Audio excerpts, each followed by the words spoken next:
And we are live. Hey everybody.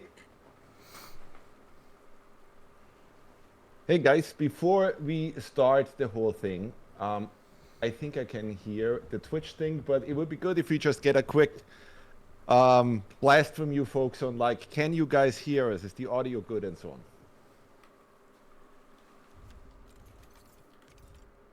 Let's see.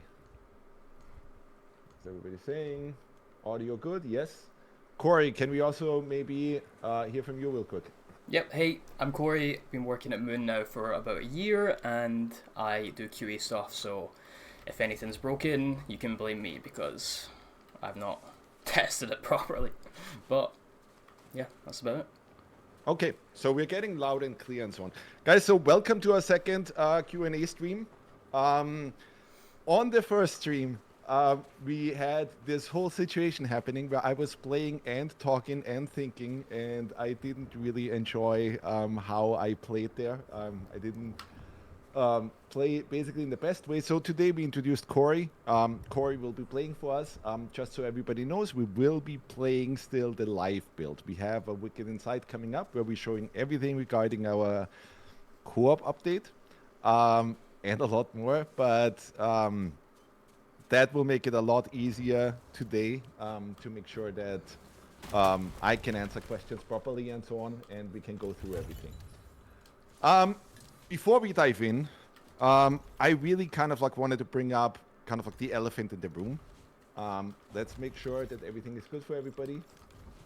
Some people are saying game sound is quiet. Yeah, I can turn that up a bit. After this crap. Let's make sure everything's good.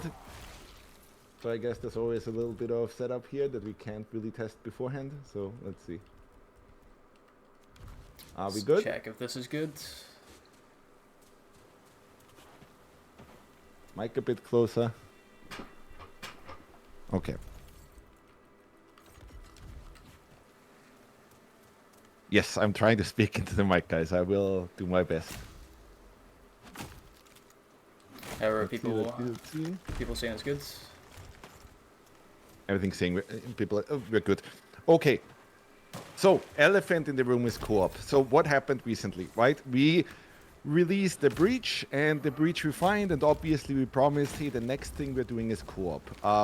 The thing is, we had always developed Wicked with co-op in mind, and I hope you will see that once you then finally get to play it.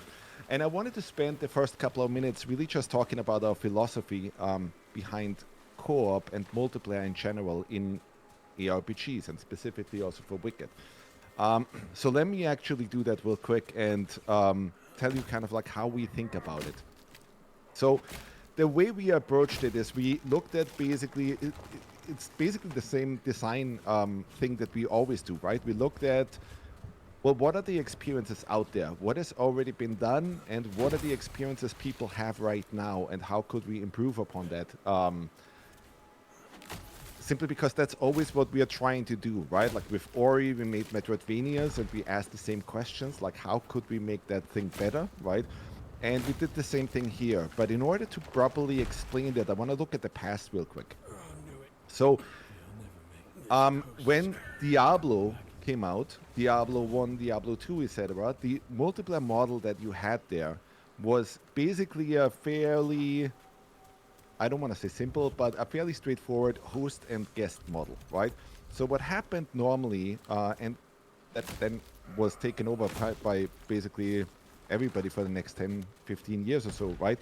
Was that you were able to create a game and then you invited other players into that game, which was great, right? Like you could play together and you could slay demons together and level up and so on. But the thing that always kind of like bothered us was that even though that was the case, we never really felt like that you truly became an RPG party like you did in those magical moments when you first, hosted a D&D session or something, right? Simply because, and that's what we thought, simply that it was simply because what really happened was that you just shared your save file temporarily with another guest, right?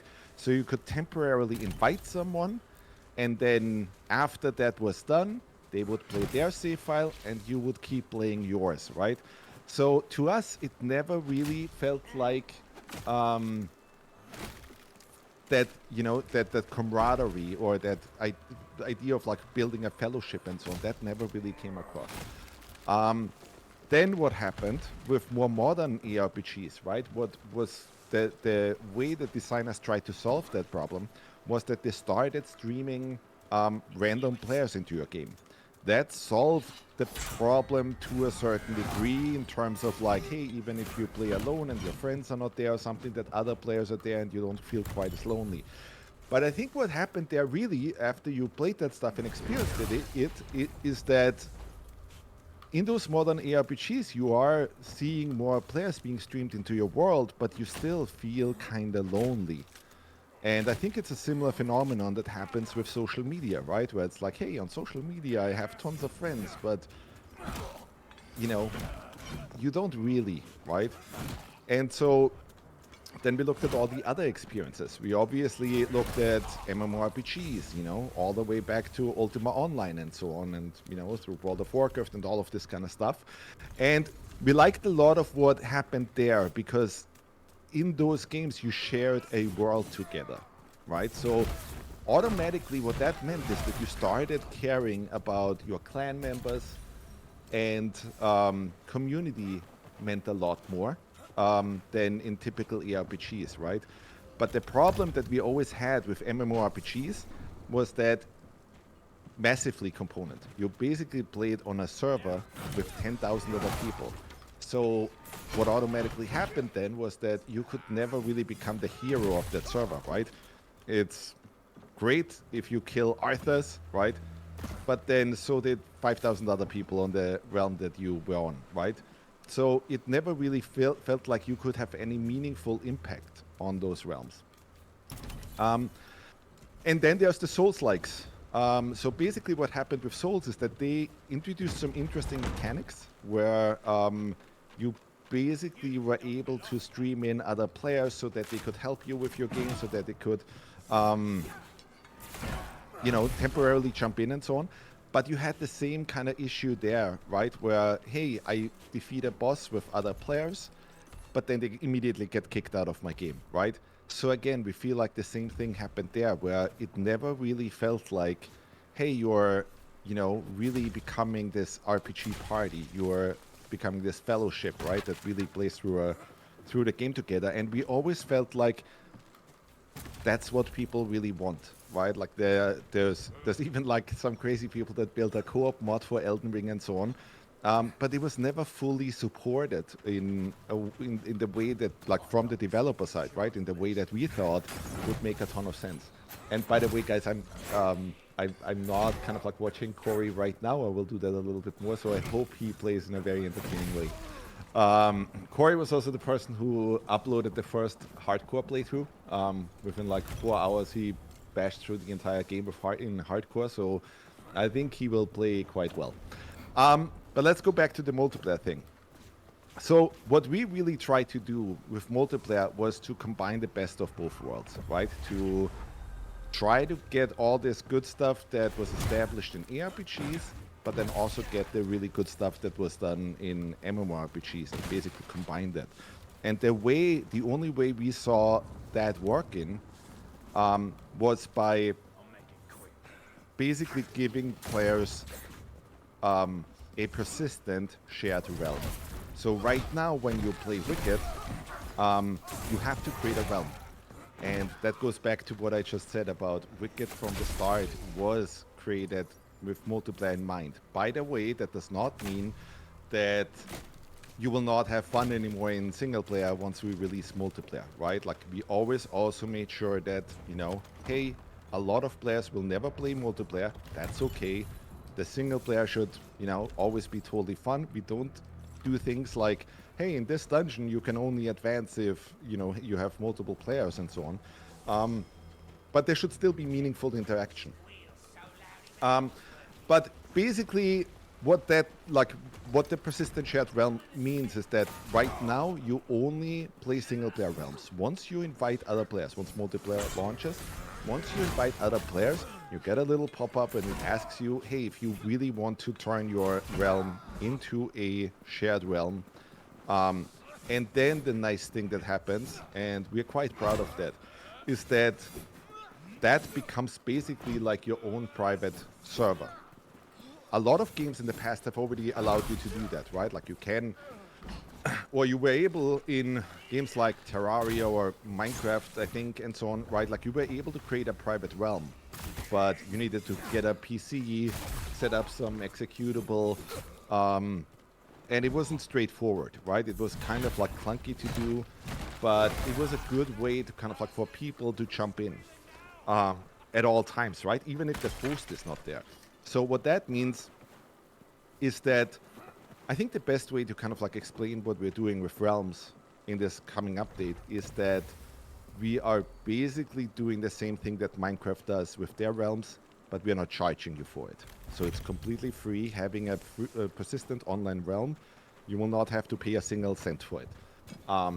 But that opens up really interesting scenarios where you will be able to host a realm, you invite your friends, and at some point you might have to leave, but your friends will always be able to keep playing. So even if the host is not there or if nobody else is on the realm, you will be able to keep advancing the realm, and you will be able to, you know, just loot and level and enjoy everything. And then once your friends pop back in, they actually see all the stuff that you did, right? Like what items you put in the community chest,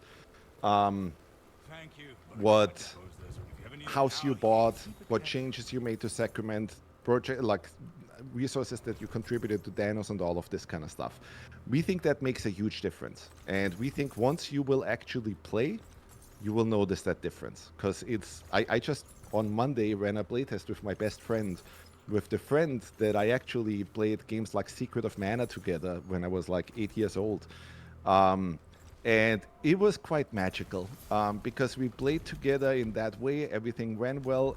We encountered no issues, and we did have all these really cool scenarios where we traded items, where we helped one another, where we based our classes, like made our class decisions based on, you know, who is what. Like he played a mage build, I played a warrior build, and then we adjusted kind of like the way we play through our game.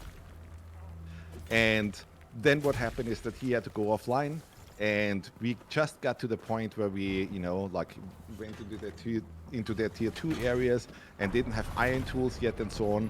And that really started to suck because it took a lot of time to kind of like cut down trees, farm some ore and so on. And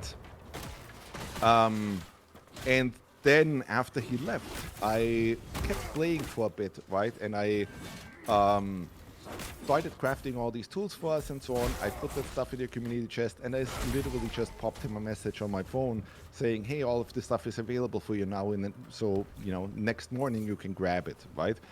And that creates a really interesting scenario and a really, really interesting experience, because now you actually, I think for the first time in an ARPG, share world together. So in many ways, it is almost like playing an MMORPG, but without the massively, right? So instead of playing with 10,000 people on a server, you will be able to invite up to 3 other players for a total of 4 players per realm. And that also means we can, like every player can make meaningful decisions on the server, right? Like if you are the guy who beat a particular boss, you're the guy, right? That kind of thing. Let's see actually if people understood this concept, because I think that's a fairly difficult concept to grasp, because this is the kind of thing that I haven't really seen done in other games. So excuse me for quickly just checking the chat and so on. I just want to see real quick how people react to this, because we want to use those Q&As to also kind of like see, like, take temperature. How do people react to things? Give me one sec. Needed to catch up. Yeah, exactly. So, I mean, people went through this stuff, right? Where it's like, hey, I have to make a Valheim server and so on, right? And it's never quite straightforward, right? We want to, you know, take that Apple approach where we just make it really casual and simple. You literally just press a button and boom, that world is now always there for everybody. and you don't have to pay shit for it. We are eating all the cost, so the player doesn't have to pay anything for it. Let's see.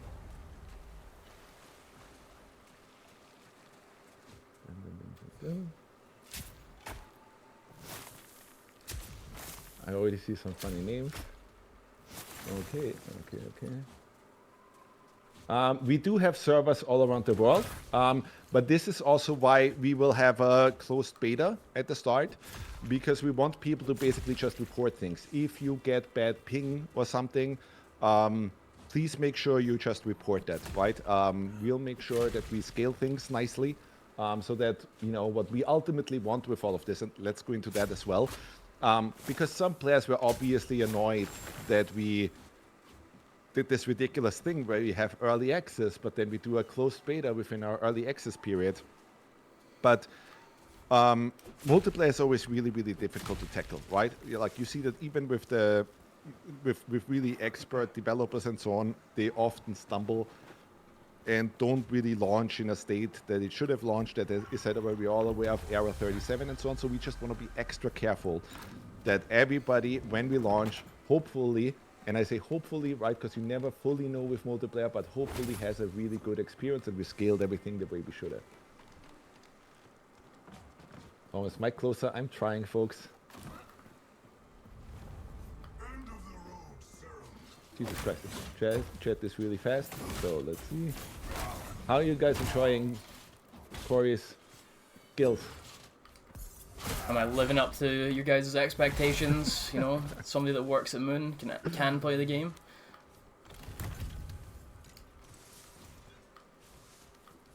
Let's get into that. There's all around Morbid asked here. I just hope co-op doesn't make it much easier. So I really have to be careful that I don't say too much, right? There's a lot of stuff that we want to keep for Wicked Inside, where we really go into all the details, all the features, we dive into how everything works. But I can already tell you that, well, we handcraft this huge open world, Isola Sacra, basically, right? And so it just felt natural for us that we should also do the same, and we hand place all the enemies and so on, right? And we did that for single player, so it just felt natural that we should always also do this for multiplayer. So whatever experience you have right now, if you roam through Mariner's Keep with 2 players, you will get different enemies to spawn there, more enemies, different kinds of enemies, more difficult enemies, that kind of thing. And then that also changes if you play with 3 players or 4 players and so on. So you will get these experiences where if you play with 4 players, oh my god, suddenly there's a huge enemy spawning in, that spawned in the fortress, and now you kind of like have to work together to make things work. There is a slight stat scaling, but we didn't want enemies to feel like damage sponges, right? Like, it should still feel like No Rest for the Wicked and not artificially, procedurally, like artificial procedural shit, right? We just wanted it to still feel like what you know from single player, but just adjust the challenge basically. And there's some really cool stuff there where, you know, enemies will try to trap you and so on and come out of holes that they never came out of before, simply because you are playing with more players. I'm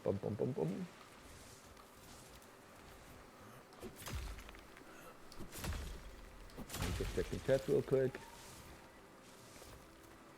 Okay. It seems like people understood what I was talking about. In many ways, I mean, I am trying with our team, right, to kind of like recreate those experiences I had in the past, but improve upon them.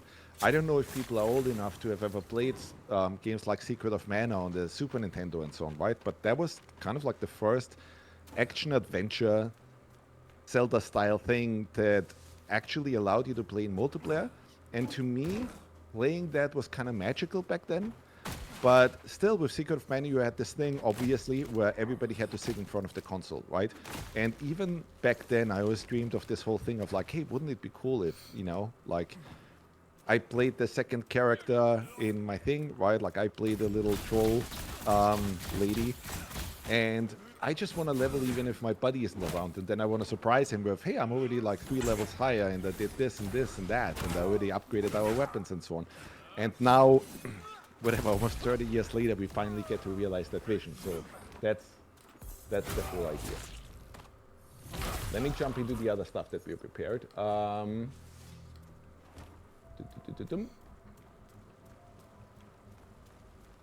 Yeah, so we already kind of like explained the private and public PTR thing. There will be a private closed beta that we're doing pretty soon where everybody will get to play multiplayer. This is not just a marketing thing, right? We will want to know exactly, hey, yeah, if you're playing in South Africa, just tell us if the ping is good enough for you. It should be. We try to do everything to make sure that, you know, wherever you are in the world, China as well and so on, that you should have good ping. We can't guarantee it just yet, so please just keep us informed and we'll make sure that we scale everything appropriately. Then after that, there will be also a more public PTR, meaning it's not yet just everybody has it, right? But we'll also scale that to a larger amount of a larger number, basically, so that more and more people get to play it, and we just basically try to guarantee with that we should land this launch pretty solidly. One big question that obviously came up is how does housing work in multiplayer? So let's answer that.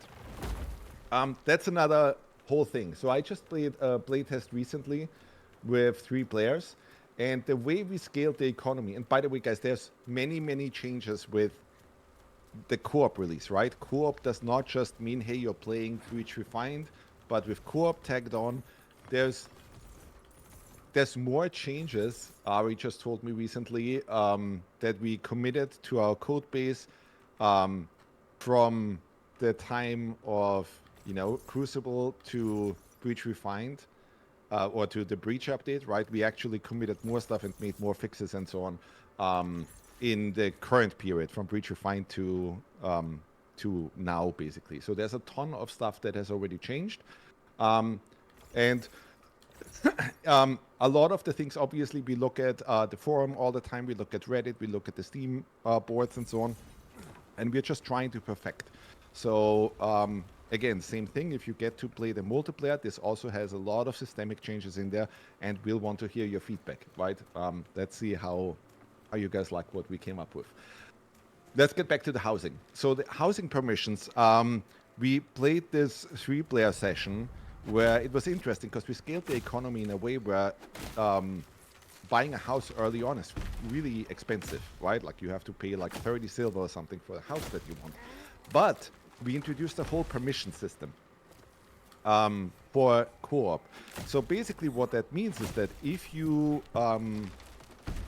put all your money together, right, you can buy a house fairly early, and then you can share that house. There's this little house plaque outside everybody's house that everybody can walk up to and then, you know, like basically make changes, right? Like the house owner can.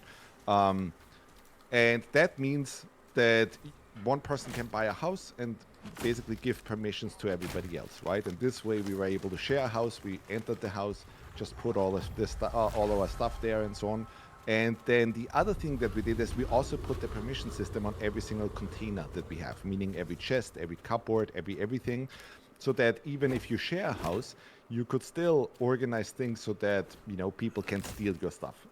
We thought that that is quite important still, that if you have really good items and you are sharing houses and so on, that that you can still keep your own thing private. The thing that the other player will see if you basically locked a chest, so that only you can open it, is that they will just see it as a locked chest and will get a message of who the owner is. So basically that's how the housing stuff works. Let's see. I just quickly want to check chat real quick. How do people react to all of this?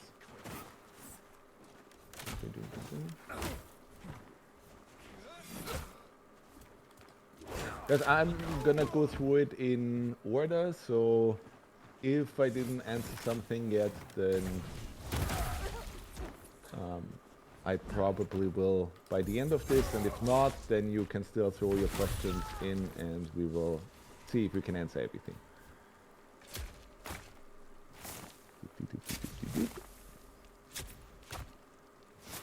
Corey didn't even bit work yet.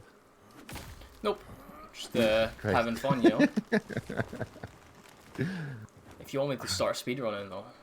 You know? No, don't do it. We will be giving away keys in the stream. Apurva will just send me that stuff, and then we'll see.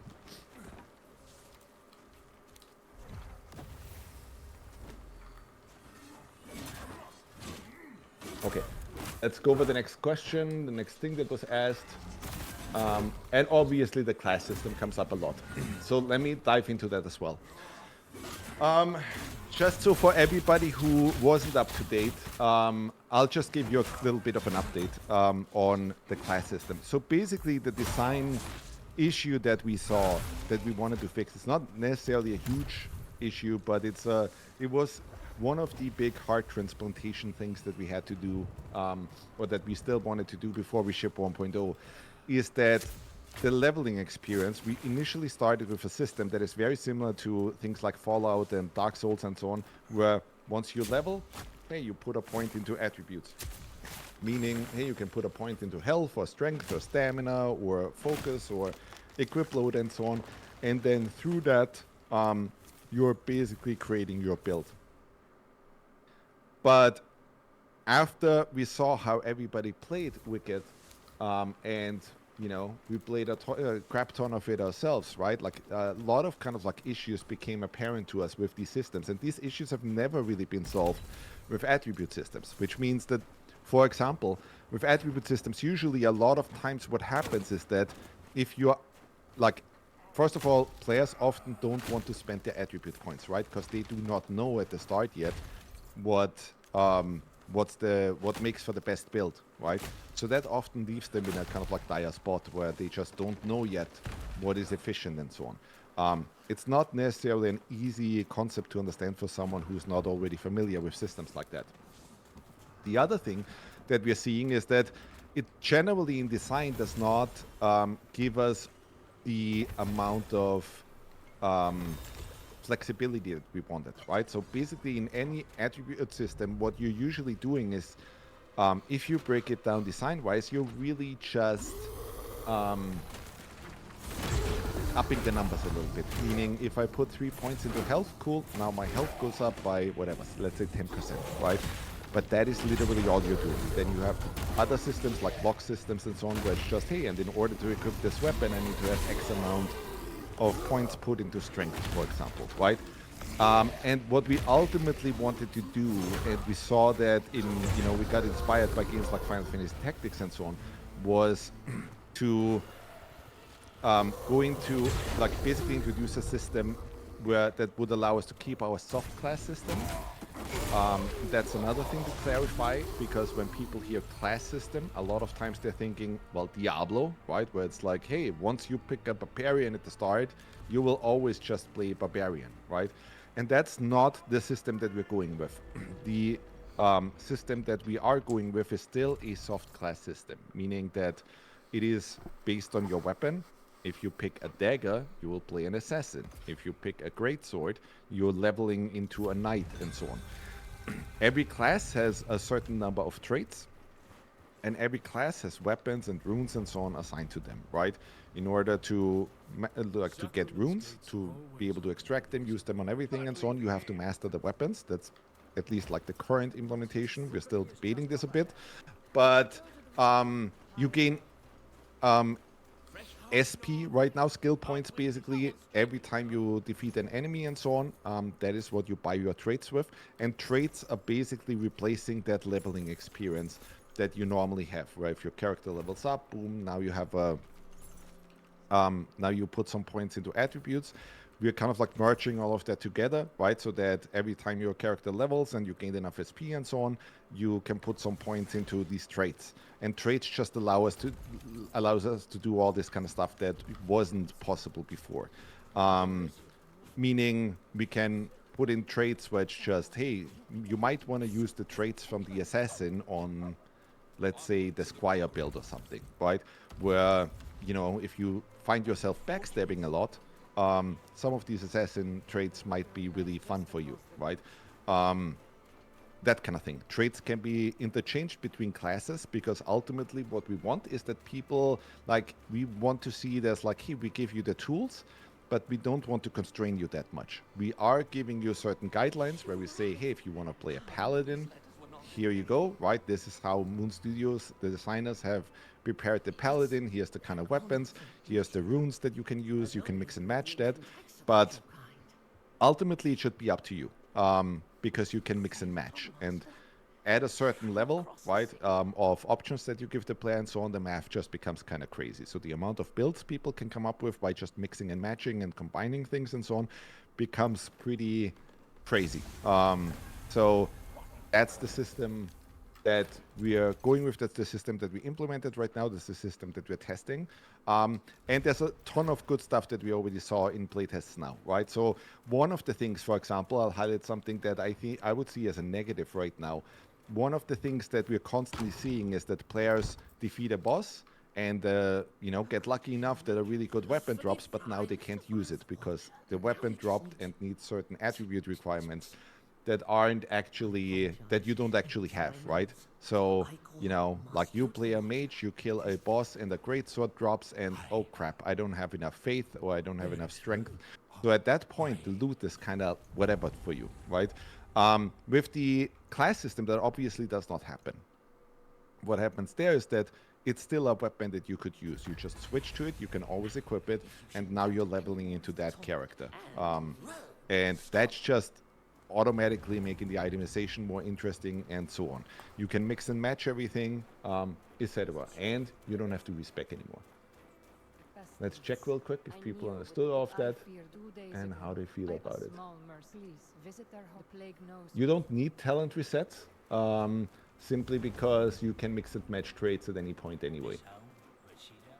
So that whole respec thing basically goes out of the window. And then it becomes a progression game, basically, right? You will still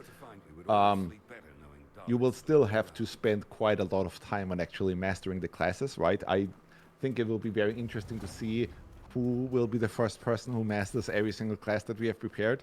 And right now we're looking at a lot of classes because basically the way we did it is that we looked at our weapon archetypes and basically designed the classes around that. So I know the number sounds crazy, but right now we're looking at 26 classes already.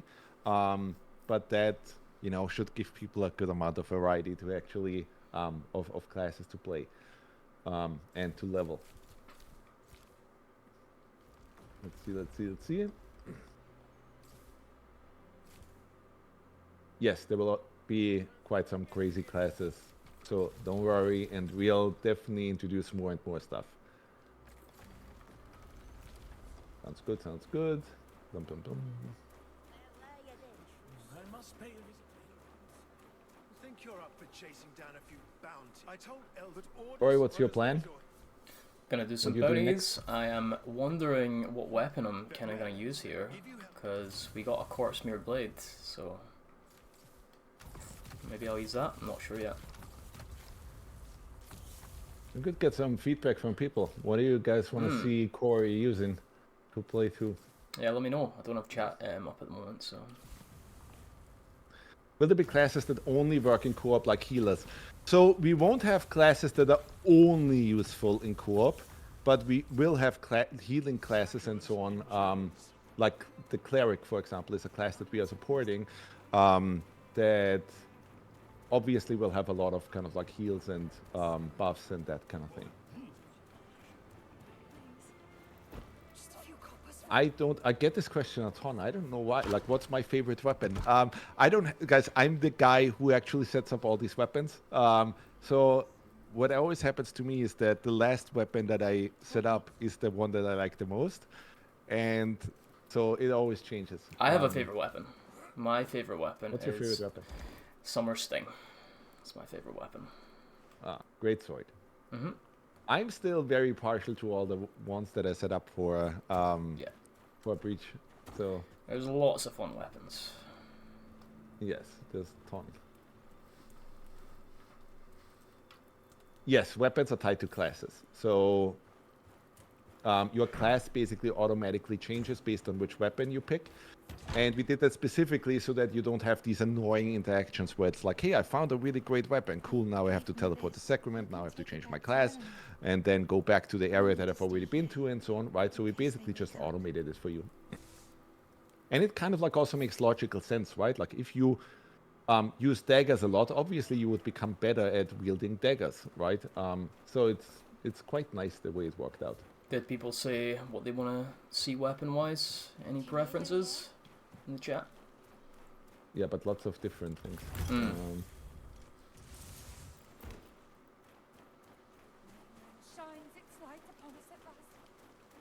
People are asking about friendly fire. Yes, there is friendly fire. So, I mean, and let's actually discuss that real quick, right? Because the natural response is that people don't like friendly fire, right?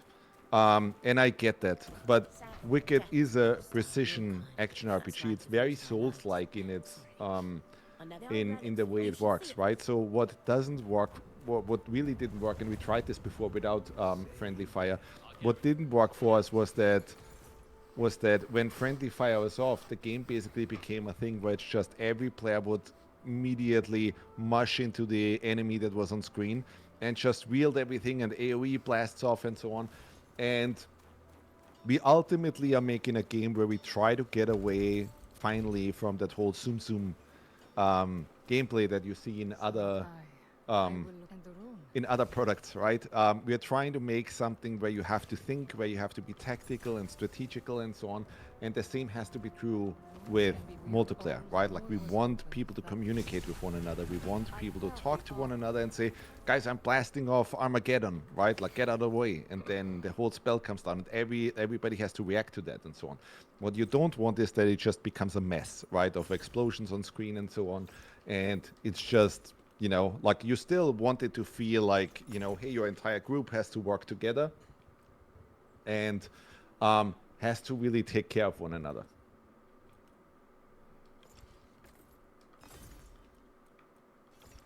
Also, there's lots of games out there now that do it, right, and do it well. I think Helldivers, for example, has friendly fire, and I think people liked it there as well. At least it led to a lot of fun scenarios. Friendly fire is not one-to-one. So obviously we're not crazy, right? Like if you do hit your friendly player, your ally, with a charged claymore or something attack, then no, we're not, you know, we're not draining the same amount. But it still is annoying if you get interrupted by your friend and so on, right? So don't worry too much by friends constantly killing you, but you might get interrupted and that kind of stuff.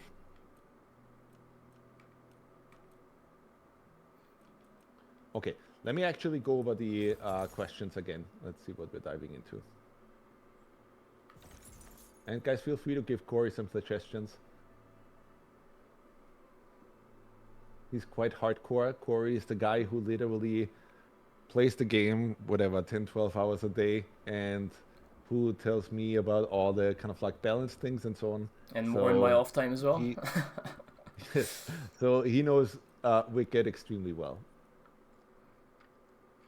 Lots of people are saying fists, Corey. Mm-hmm.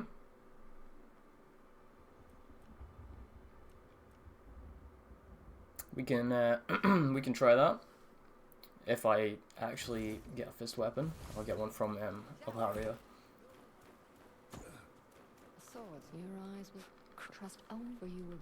Realm settings we're still looking into, but we want that. I can't promise it for soon, but obviously that's something that I discussed before.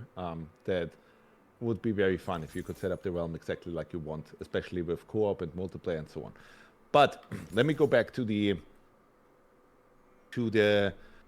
questions or to the stuff that I wrote up. The other thing that we are changing is the crafting system and the way we went about that. So initially, the system that we introduced was fairly simple, but over time we saw that the RNG is kind of like hurting us there. So basically the way it worked until now is that every now and then a blueprint could drop, right? So we thought, hey, that would be fun for players. So they would play for a long time until they have every weapon craftable and so on. So you would read that blueprint and then you'd know how to craft a weapon. And then you just go to a crafting table. It would list all the weapons or items in general that you can craft. And then you just go ahead and craft it, right? The problem was, well, we have a massive shit ton of items in the game, right? I can actually look it up real quick. So, and I know for when we initially launched Wicked, the weapon number that we had was 100. If I look into our item manager right now, just one second, the numbers that we see is we have 346 weapons there in total. So it would be quite the RNG issue if, you know, you try to get this one weapon with RNG out of over 300, right? So basically what we introduced and what we, like how we wanted to solve this is by basically introducing the scribe table. So that will also be there for the co-op build already, because we want you guys to try that and tell us kind of like what you think. The scribe table works in this way. You will find it right next to Danos now. And it is basically just showing you, it's another crafting table. It's just basically showing you every weapon that has already been explored on the realm at least once, or found on the realm, right? So every weapon that already at some point existed on the server will be there. And we introduced research papers. Those are just random drops. And now you can use those research papers to actually research those items. So basically, if you found some, if you wanted to or want to know how to craft some furniture piece or some other item that, you know, was really difficult to find before with blueprints and so on, you can literally just force this stuff basically right now by finding research papers. Then you just open up the scribe table. It has everything nicely categorized, so you guys basically see what I see in the editor, and then you can just research everything, right?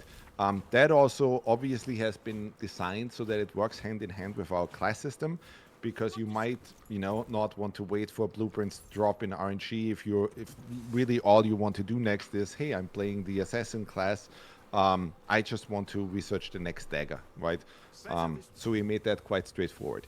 Once you researched how an item can be crafted, boom, now you go to any crafting table where that item can be crafted and you can just craft it.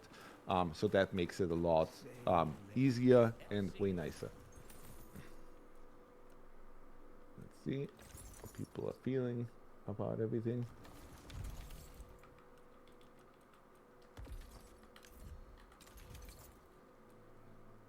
Yes, you will be able to support allies in co-op. We are also showing that during the Wicked Insight. But even right now, you have the heal aura rune. That initially was already... That's something that you can get in the game right now, and it was initially introduced for the multiplayer, right? The reason why it's an aura is because it changes the way heals work, right? Normally, with the current heal, it's just for you. If you play multiplayer and if you're playing with your friends a lot, you might want to swap that utility rune to a heal aura rune and then ask your friends to get closer to you every time you heal, because then they also get something from the heal. Let's see. On itemization, people are asking about unique drops and so on, right? Like, yes, we are making a lot of changes. I don't want to say too much right now, but we are obviously always trying to improve our itemization to make looting and leveling even more fun and finding unique gear and that kind of thing.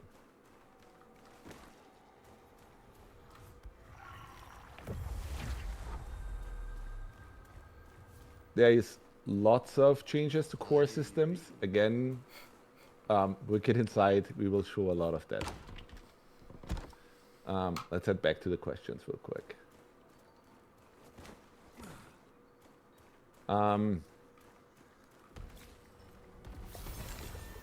Yeah, people have asked about the roadmap and everything. So basically what we are looking at is that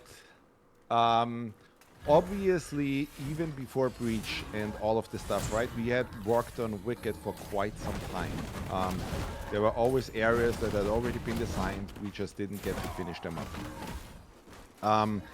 And the thing that we're seeing right now is that people just basically want us to finalize things, get it out there, and get it on consoles especially. Literally, it becomes almost like a meme already, right?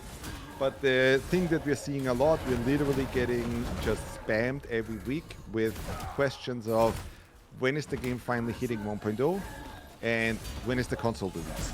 Tons and tons of players just want to play it on PlayStation 5, right? And let's dive into that real quick. So we have a build up and running on PlayStation 5 already, and it runs well. And I know a lot of players just have consoles at home and don't have a PC yet, right? We're running the early access because we basically want to do the same thing that Larian did, where hopefully we run the early access, we listen to all of your guys' feedback, we polish the crap out of the game, and then we release it once we know, hey, this is another masterpiece, right? Like we really polished everything, everything feels good, and that then, you know, feels like, okay, we should release it now because it's in a good state. That is basically what we're looking at. We want to rush to that as fast as we can, right? Not do a rush job, but basically get to, you know, finishing up the game, finishing up the story, putting more content in and so on. And also introduce all the console players to it, because at this point it does become a little bit crappy that everybody who plays on consoles has already probably played Ori and so on and still can't join in on Wicked. So that's basically our next big thing. Steam machines, yes, of course. Like, you know, Wicked runs on Steam Deck. It runs pretty okay. Funnily enough, it runs at like 35, 40 FPS right now on Steam Deck, which is okay. It could be better still, right? But it runs okay, I would say. With lossless scaling and stuff like that, you actually can get it to almost like a nice 60 stable, right? So that's nice. On Steam machines, I'm pretty sure it will just run at, you know, 60 or even more by itself, because it just has more juice.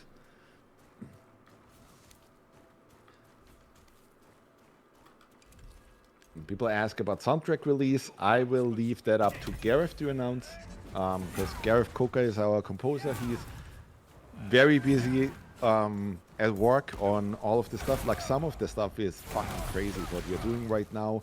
I think once 1.0 hits, you guys will see some of the best storytelling that we ever had in the game, some of the best sequences that we ever made. And I think, you know, without tooting our own horn too much, I think that's a pretty great thing to achieve. And obviously he's writing all of that music right now, but I'll want him to announce that. Off with the next thing. Oh, we wanted to know this. Well, I wanted to know this. So, we are still in the early access period, and we always, you know, often get people to ask, you know, like, hey, should I already join it yet? Should I play it yet? And so on. And obviously, from our point of view, we think, yes, it's absolutely a good time to join early access. So one thing that we wanted to do to encourage players a little bit is to just add more early access rewards. So that people are more encouraged to kind of like try things out, right? For the early access launch initially, I'll be honest, we just basically added the Serum armor set, and we never really had much there, but we are soon, well, that's the plan at least, going to introduce more items so that it feels like, you know, hey, we are giving something back to the people who supported us right from the get-go. So everybody who already supported us from the start will be able to get those rewards, and everybody who's basically, you know, joined early access until a certain point and so on will also get these rewards. How do people feel about that? Because I'm a little bit worried about all of this FOMO stuff and so on, right? But we see it like just as a, you know, thank you to the supporters. Let's see. Blood's gonna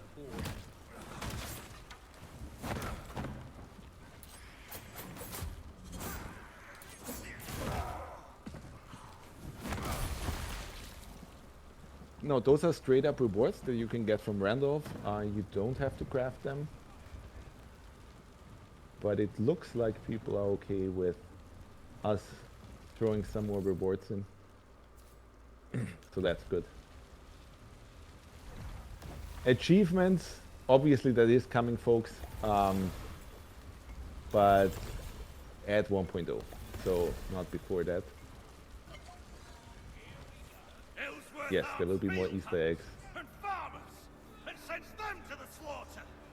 I wonder, by the time we breach Sacrament's gates. Cool. I mean, guys, the thing that we are obviously trying to avoid is that we don't want to become the kind of studio that squeezes players, right? I think we have seen a lot of kind of like crappy behavior from AAA studios recently. We never really sold our games at full price. And even Wicked, I think, for what it will give you, I think will be very fairly priced and so on. And we don't want to be the kind of studio that sells $60 horse skins or that kind of shit, right? So I'm just trying to be very careful with anything that could feel like, you know, us not doing the right thing.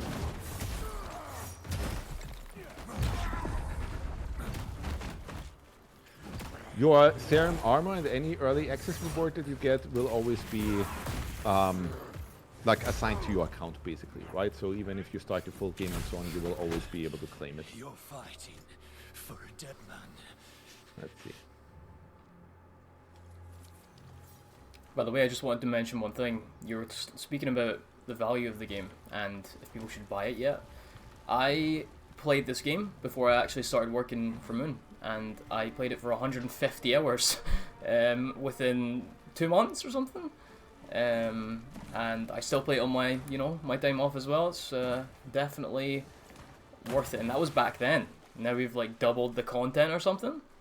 And I think that says a lot if the person who does QA, who has to play the game 10 hours a day, then also plays it in their free time. That's pretty crazy. People always think like, oh, you'll get bored of games if you work in, you know, game development, but nah, not really.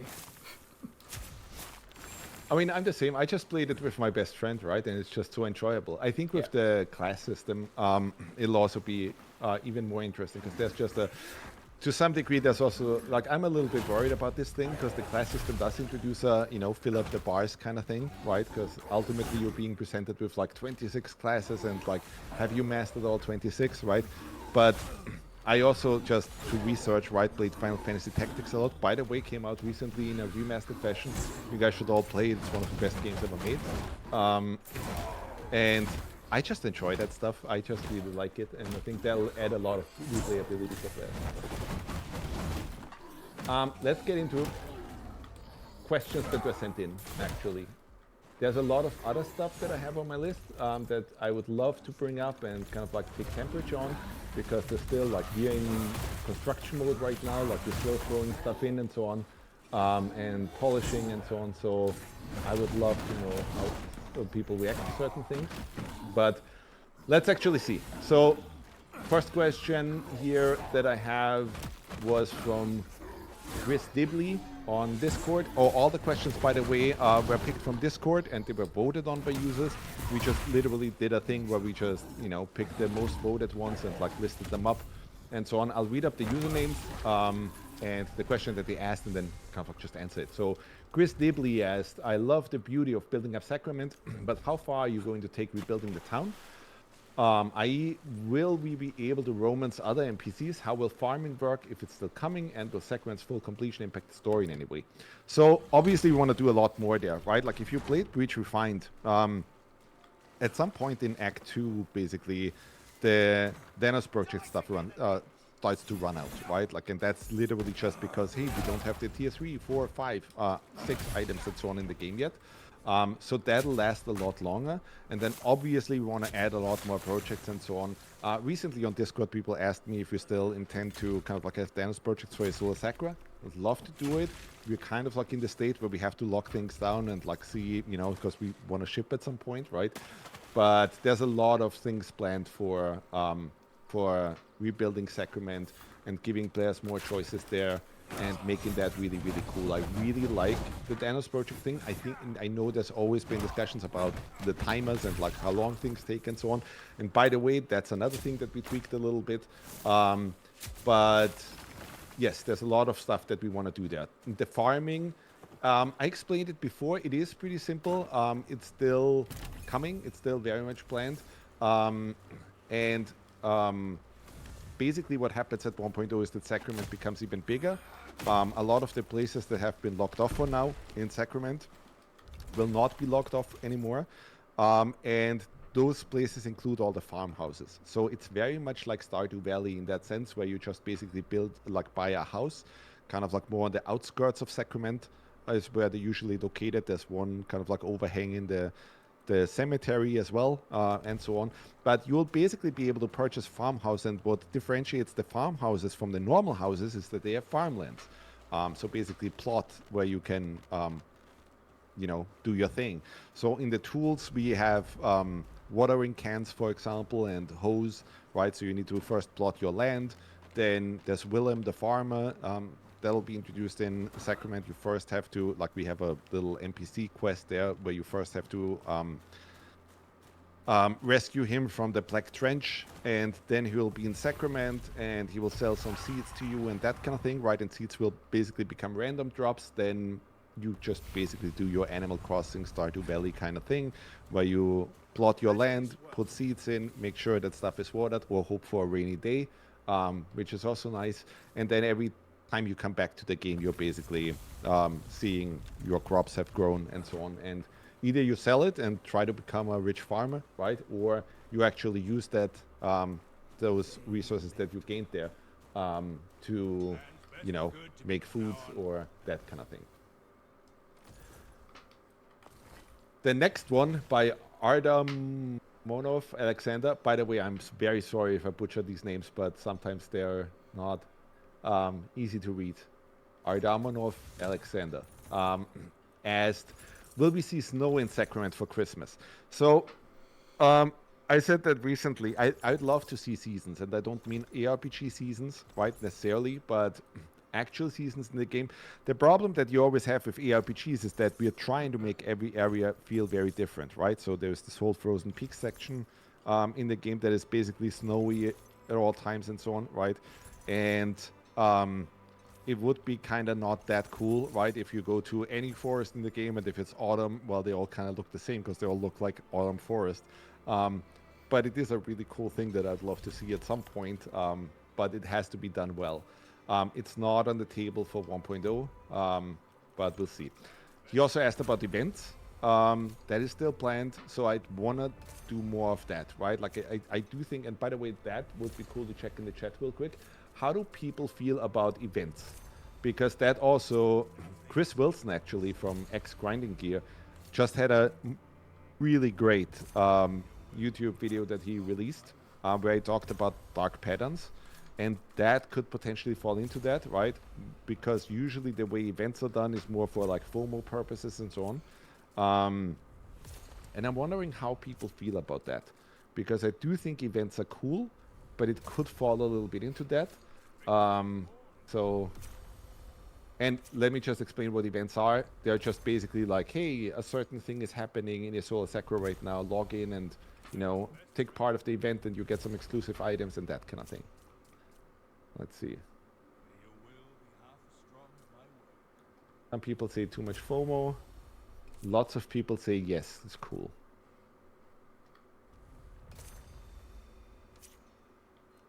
Sorry, how are you doing in the meantime?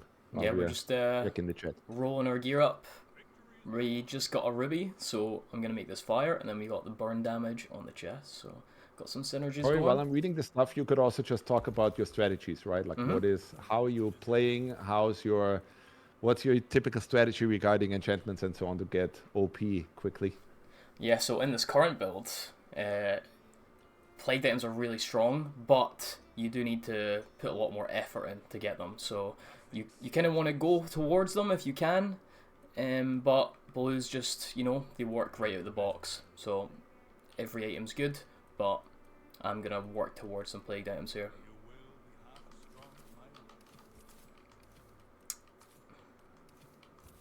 It's hard to capture it, but I would say it's like 50-50 or so on the event stuff. So I'll probably do a separate poll on Twitter, because let's see how people feel about it. Next question. This one was sent in by Nocturne. Would you consider implementing a 3D model view at some point, maybe as part of the bestiary? The design for enemies is so good, it would be amazing to be able to zoom in and really see the detail in them. So, we will have the compendium. And what a compendium does and is basically is it's almost an in-game wiki, where you always kind of like we always wanted to have something where you could always check back on, items that have already dropped. Where can I find those? What are they? What was, where are they found? And all of that kind of stuff. Even tutorials, right? Like, hey, if I didn't grasp a certain concept, we always just wanted to have a simple menu where it's like, hey, I can quickly read up on all these tips and tricks and so on. And that can be kind of nice. There's already, like if you do have a loading screen, if you do use a whisper, there's always every now and then, like we show you some tricks there anyway, right? But it would be nice to kind of like just have a menu where you can read everything. And obviously you could see the enemies there as well. Right now, I think they are 2D representation. We would have to see what that means for our loading times and all of that if it's 3D. I'd have to discuss that with our tech team. So I don't have the perfect answer for that yet, but it was a pretty good question to bring up the compendium. Let's see. We have next question from Zenith 7301. Any chance in the future for themed housing? A nice little tree trunk mushroom house for druids, a serum themed chamber, temple house themed, temple themed house, Dasha themed house, or options for architecture that accommodate different classes for cultural fantasies. Obviously, that came up a lot internally. We don't have that yet, but it would be really cool. We don't have that necessarily planned for 1.0. But let's bring that up as well, the whole 1.0 and kind of like future stuff and so on. So obviously, as I said, we want to get to consoles and that kind of thing and make sure that console players don't scream at us anymore as quickly as we can and basically finish up the story, give people more content and so on. But that does not mean that we will not do updates anymore, right? And I think that's in kind of like a tradition for ARPGs, right? So when PoE 1 first released, it wasn't the PoE that it was years later, right? And I think that's a good thing. I always even back during the Ori days, we always had this whole dread of the one release date, where everything had to get in, right? And our designers were always at some point we always cracked down and we're like, hey, look, that feature or those levels that you implemented are really cool and we like them. And we have Casca in the Discord still giving a shit about the core-like mines and that we had to cut them, which we actually showed in that trailer once. And that always was really hard on us, right? Because you would literally throw out months and months of work simply to get the game done at a certain point. And you had to cut content and so on to make that work, right? With Wicked, we basically took a different approach. We wanted to craft a game where we could add more content and just go crazy and listen to the community and add more things even after the initial package that we released. Obviously, that package that we released, that we put on consoles, that is the 1.0 release, has to be fucking fantastic. Already has to be, live up to the expectations that people have for us. But I think the idea was always marvelous that we could then still go in and squeeze even more fun out of things, because that's ultimately what designers always want to do, right? And that is very much the plan, that we still will keep going and so on. There are things that I've already shown recently, right, that are a little bit wilder, like the survival mode and so on. Those are things we would probably, put after 1.0 release as really cool updates that give you even more replayability, but don't necessarily have to be right there in the 1.0 release. Next question by Cyro is modding support planned or considered? So this came up a lot, or always comes up, right? And right now the answer is basically not really. There are people who are modding Wicked already, right? But it's not easy. We do not have plans that we put editors out there and that kind of thing. Wicked is built on a fairly complex networking system, and we made that decision from the start. So even for the single player, and even for what you played right now, Wicked has always ran on a very sophisticated rollback network code, kind of like network engine, right? And that makes everything a lot more complex. Meaning, when we went from Ori, which was just a single player game basically, to Wicked, everything, even for our programmers and so on, became an order of magnitude more complex simply because it was, it was built around a full networking engine. And I think if you just throw that to modders, it would be difficult for them to kind of like grasp that and so on. And modding support isn't something that you usually want to throw in, kind of like that you can easily throw in after, but we'll see what happens after 1.0, right? If Wicked becomes the huge success that we all hope it will be, well, the sky's the limit, right? Like, we obviously want to keep supporting Wicked for a long time to come. And if all of that support comes from us, then I think that's good. If we at some point see, hey, let's open the floodgates, that could be interesting. Next one. Oh, interesting. That one also was by Ardamonov Alexander. Will there be an option to return accidentally sold items to the merchant?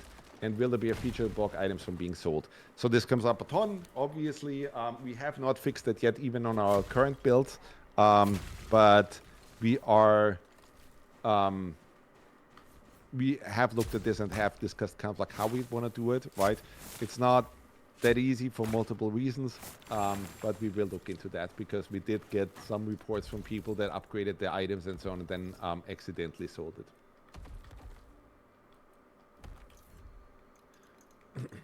Oh, Corey, people are saying that you should drop the volume a little bit. It's too high and it's hard to hear our voices. The game volume, yeah? I think so, yeah. A little tad more. Everybody let us know if this is alright. Let's see.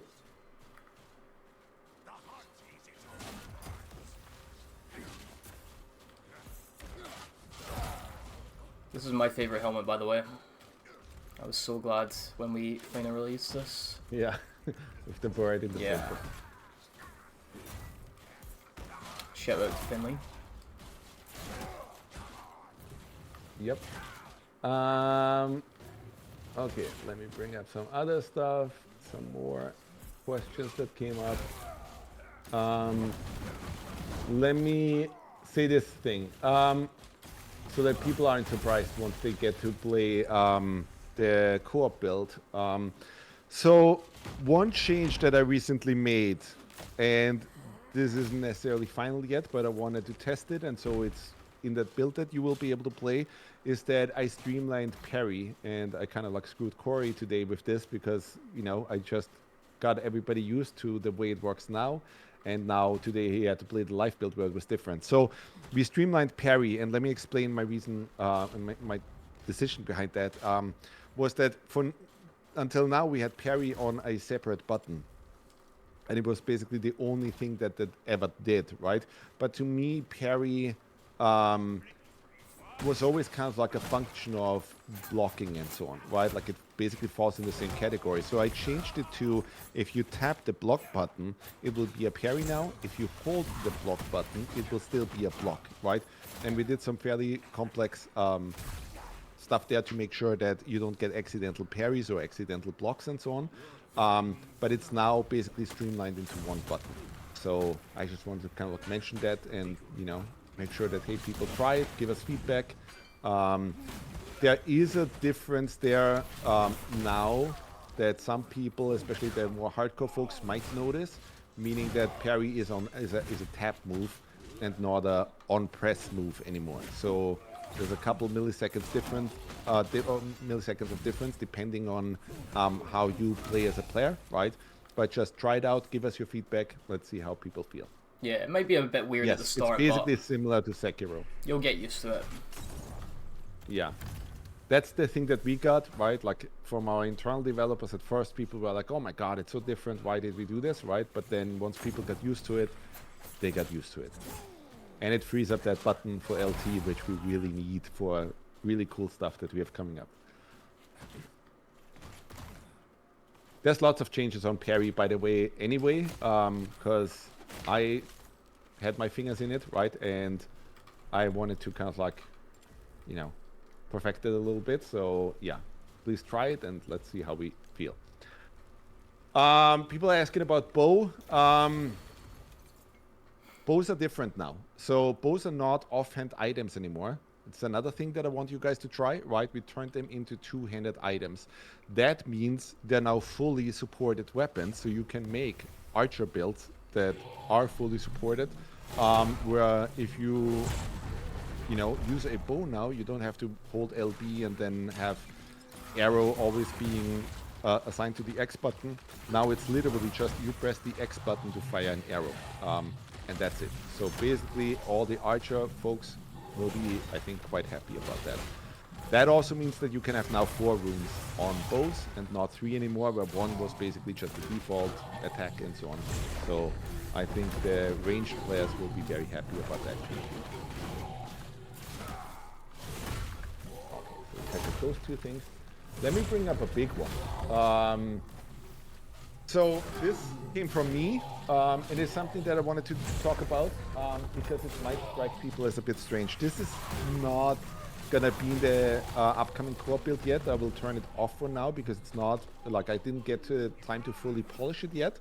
But I wanted to bring up a system that I call the Callout system, and basically what that is it basically came from us trying to do cool things with enchantments, right? So even in Breach Refined, you already had enchantments that sometimes said things like, hey, you get extra X if you perform a fatality, right? And to some people it wasn't clear, well, when do I perform a fatality or how? And it's never announced on screen or anything, right? And so I initially just plopped in that thing, right? And was like, okay, look, let's throw in a system that announces that stuff to you. And over time, I kind of like iterated on it and turned it also into a combo system. And then I was like, okay, so this is a combo system now similar to Streets of Rage 4, those kind of things, right? But then I was like, wouldn't it be cool if we could also support some gameplay stuff for that? So then it became a thing where it's like, hey, we do a cool thing where the combo system or the call-out system, that's how we call it now, has a timer. And it basically just announces cool things that you did, right? Like, so if you perform a really cool sequence and so on, it announces those things and it rewards you for it, right? It counts up the damage, and then basically does things like, there's going to be enchantments where it's like, hey, the combo rewards turn to like health for something, right? Meaning there's a calculation there where we basically just look at how much damage did you deal, and if you have that particular enchantment, it calculates it down to, oh, you get a health bonus, right? Or you can turn that into focus, or buff, or that kind of thing, right? But we basically just want to introduce something that we think will encourage players to play in really cool ways, and that also helps with multiplayer, right? Where we want people to kind of like have that whole wrestling tag team kind of thing, right? Where it's like, hey, Patrick does a stagger on an enemy and I finish them off with a headshot and so on, right? And that we actually announce that. And I know people have heard me say a lot before that Wicked is basically, like, the combat system is very close to a fighting game, right? The way we set up our combat system and so on is basically like a fighting game, which is also why I think that our PvP stuff is going to be really cool. And fighting games after kind of like, or with Super Street Fighter 2 and so on, always introduce these combo systems that just announce cool stuff and so on and give you that little extra bonus, or that little extra, juice when you perform cool things, right? And that's basically where all of that came from. So I just want, like, obviously that does mean there is more stuff on screen. And that's the thing that even internally, our developers were a little bit like, oh, but Wicked is quite a beautiful game. Do we want to really risk having more UI on screen and so on? But that's something that I really want people to try out, because it does add more juice. And there is something nice about, you know, getting that nice endorphin rush of like having performed really cool actions and then finished off that whole combo with a fatality and like, you know, feeling like super accomplished from that. I know games like Souls and so on don't do it, right? But I don't think we should get stuck on what other games do or don't do. I think we should just try to always squeeze the maximum amount of fun out of everything. So let's see how people react to that. I can see the community having like competitions for who can get the highest damage on the meter as well. Stuff yes, like exactly, that. right? Yep.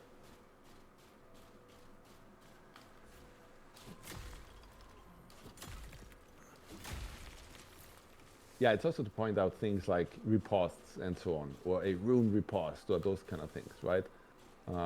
Arena shooters did a similar thing in a very effective way, right? Where it was just double kill and, you know, headshot and that kind of thing. And it just, you know, if they wouldn't have had it, I think there would have been a little bit less juice. Obviously, we don't try to not be as garish as that, because that was very 90s. And yes, it has to be subtle, of course. It can't be ultra combo.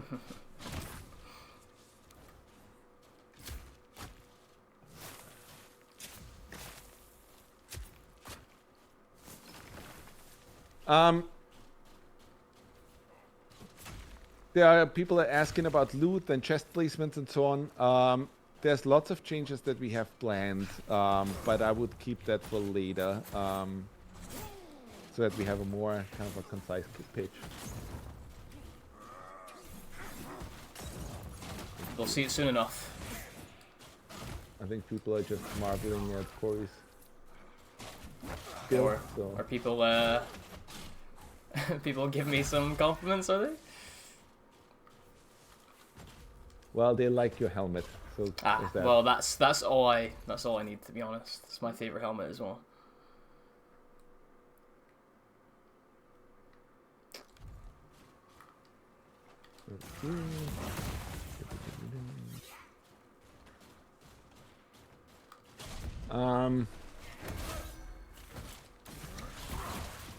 Somebody who's taunting you about increasing difficulty.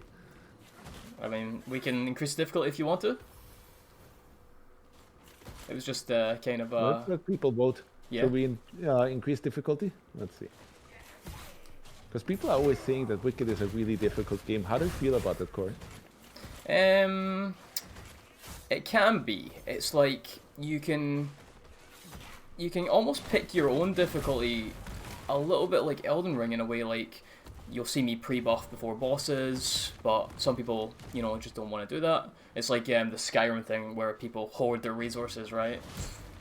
But okay, everybody says increase difficulty. All right. Yeah, go ahead, do it. Okay. I guess I'll kill this guy and then we'll do it. Pico in chat is saying Wicked is easy now with the gracious XP. I agree. We did tweak the XP curves quite a bit. So again, in the upcoming builds, please let us know, right?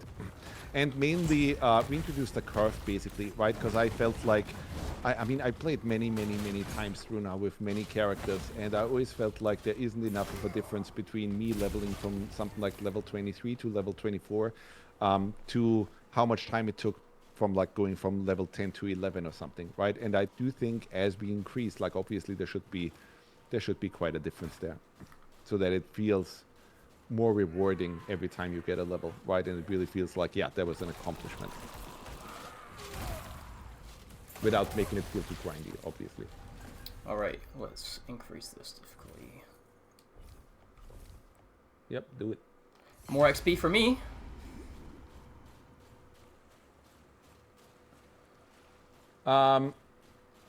There's people asking if we have more abilities on bosses and so on.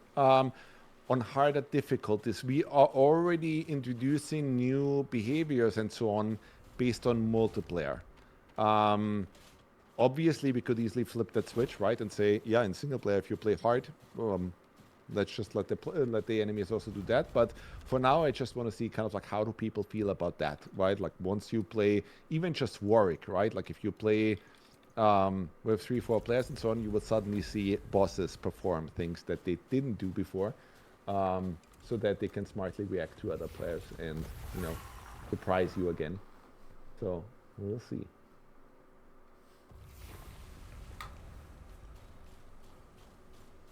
Let me go over the list again. Okay, there's another big one that I wanted to bring up to see how everybody feels about that. This is from a discussion that we literally just had internally in our systems calls, because internally I had like 4 or 5 bugs open or so, where our internal developers complained about our death mechanics not being punishing enough. And obviously, you know, some people already feel like Wicked is really punishing and difficult, but then we also oftentimes hear this, right? That it's just, hey, Wicked, dying in Wicked isn't really all that meaningful. And let me explain all of that and how that came to be, or what our thinking behind it, the current implementation was. So what you have right now is basically a delayed punishment system. We initially didn't want to punish you immediately and like take a huge chunk out of your thing, right? Every time you died. So the thing we did is, well, we introduced the durability system, meaning that every time you die, your items take some durability damage, right? And what that we hoped would do was that the game would tell you, hey, if you beat your head against the wall for, let's say, 10 times in a row or something, that the game kind of like softly tries to steer you away from things because your gear constantly breaks, right? And you constantly have to run back to Sacrament and repair stuff, right? So it's not an instant punishment, it's a delayed punishment. But I don't know if people really grasp that, and if they think that actually made sense, right? So the thing that we had been discussing is, well, what are other things, or how could we do it in other ways? And one of the things that came up, obviously, that always comes up when we discuss those kind of things, is corpse runs.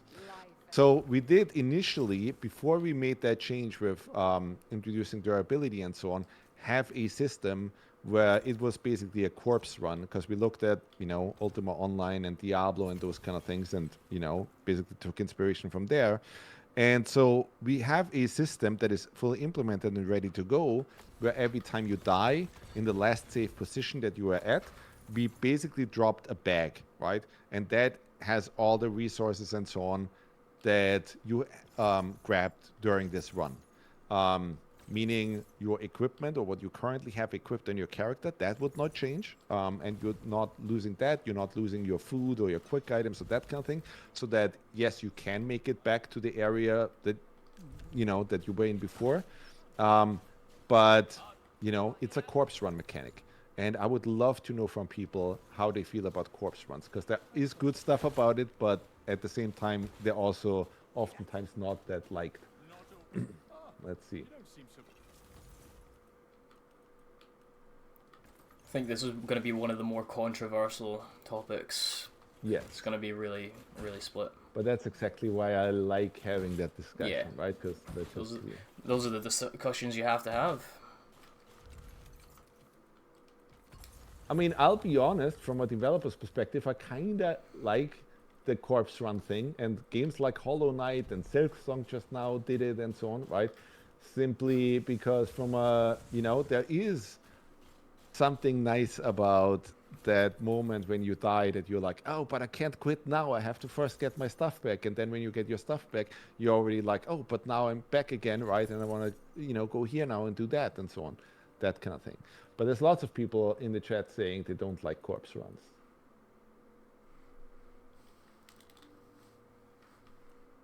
Lots of no, thank you.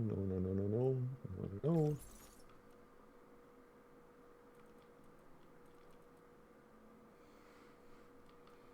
So does that mean you guys are okay with the current system, where it's just we are, you know, punishing you through time and every now and then cost, instead of doing the corpse run thing? At least Hana is saying corpse run is good. I like it in classic WoW too. But then lots of other people are saying they don't like it.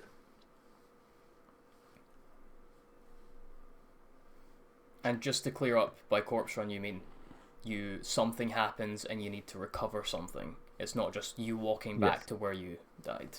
Yeah.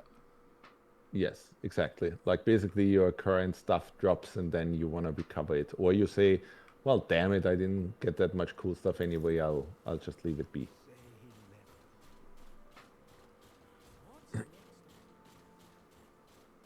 Make the world your weapon.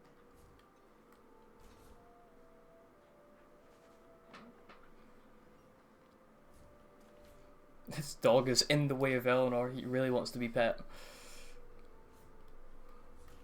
Well, that's what dogs do. Guys, I'll go over more questions. So,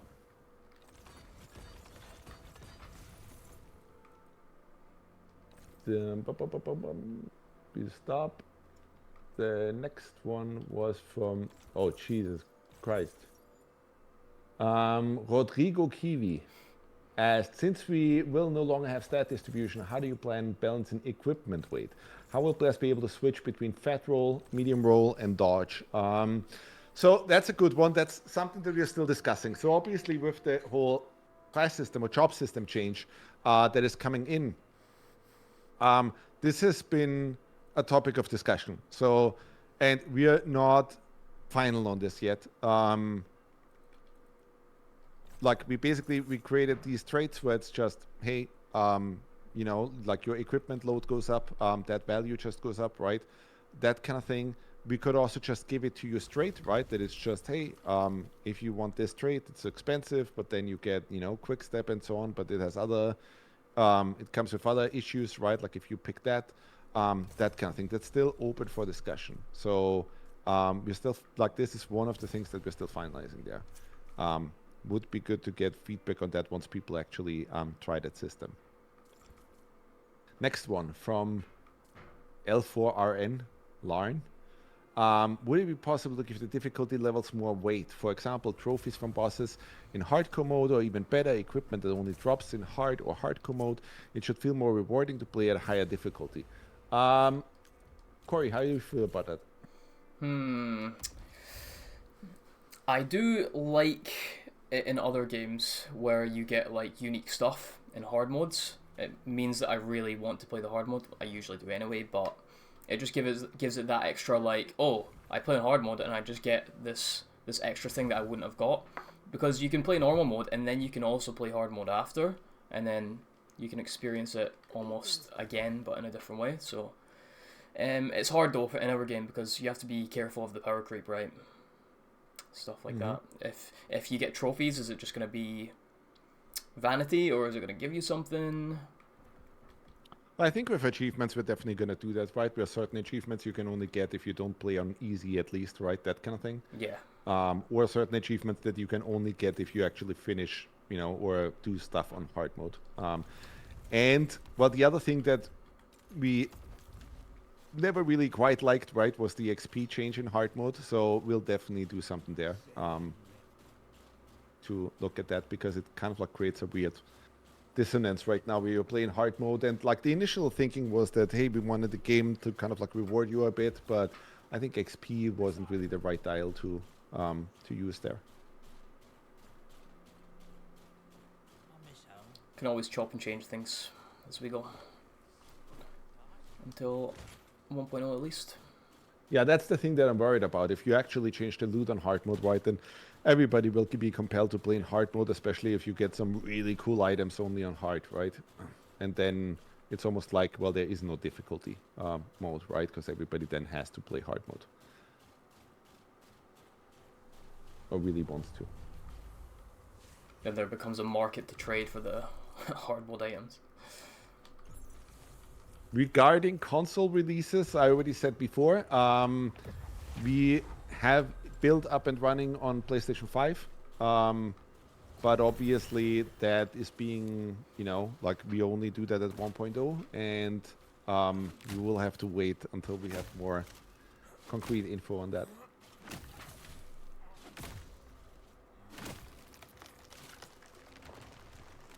Bum. Jesus Christ, that Artem of Alexander guy had a lot of questions put in that got a ton of votes. So here's the next one. Will there be new enchantments and runes in co-op that are designed for team play? Enemy aggro, mass health regeneration, and resurrection. So there's a lot of stuff that changed there. I would want Timofey, our systems designer guy who basically takes care of this stuff, to discuss these things. I'm not up to date on the very latest, but he's making changes all the time to enchantments and to that kind of thing. So, and there's lots of things that have changed. I will have to say, hey, watch the Wicked Inside. We're breaking everything down in detail there. So, I won't spoil anything, but I will just say there's some stuff related, let's say.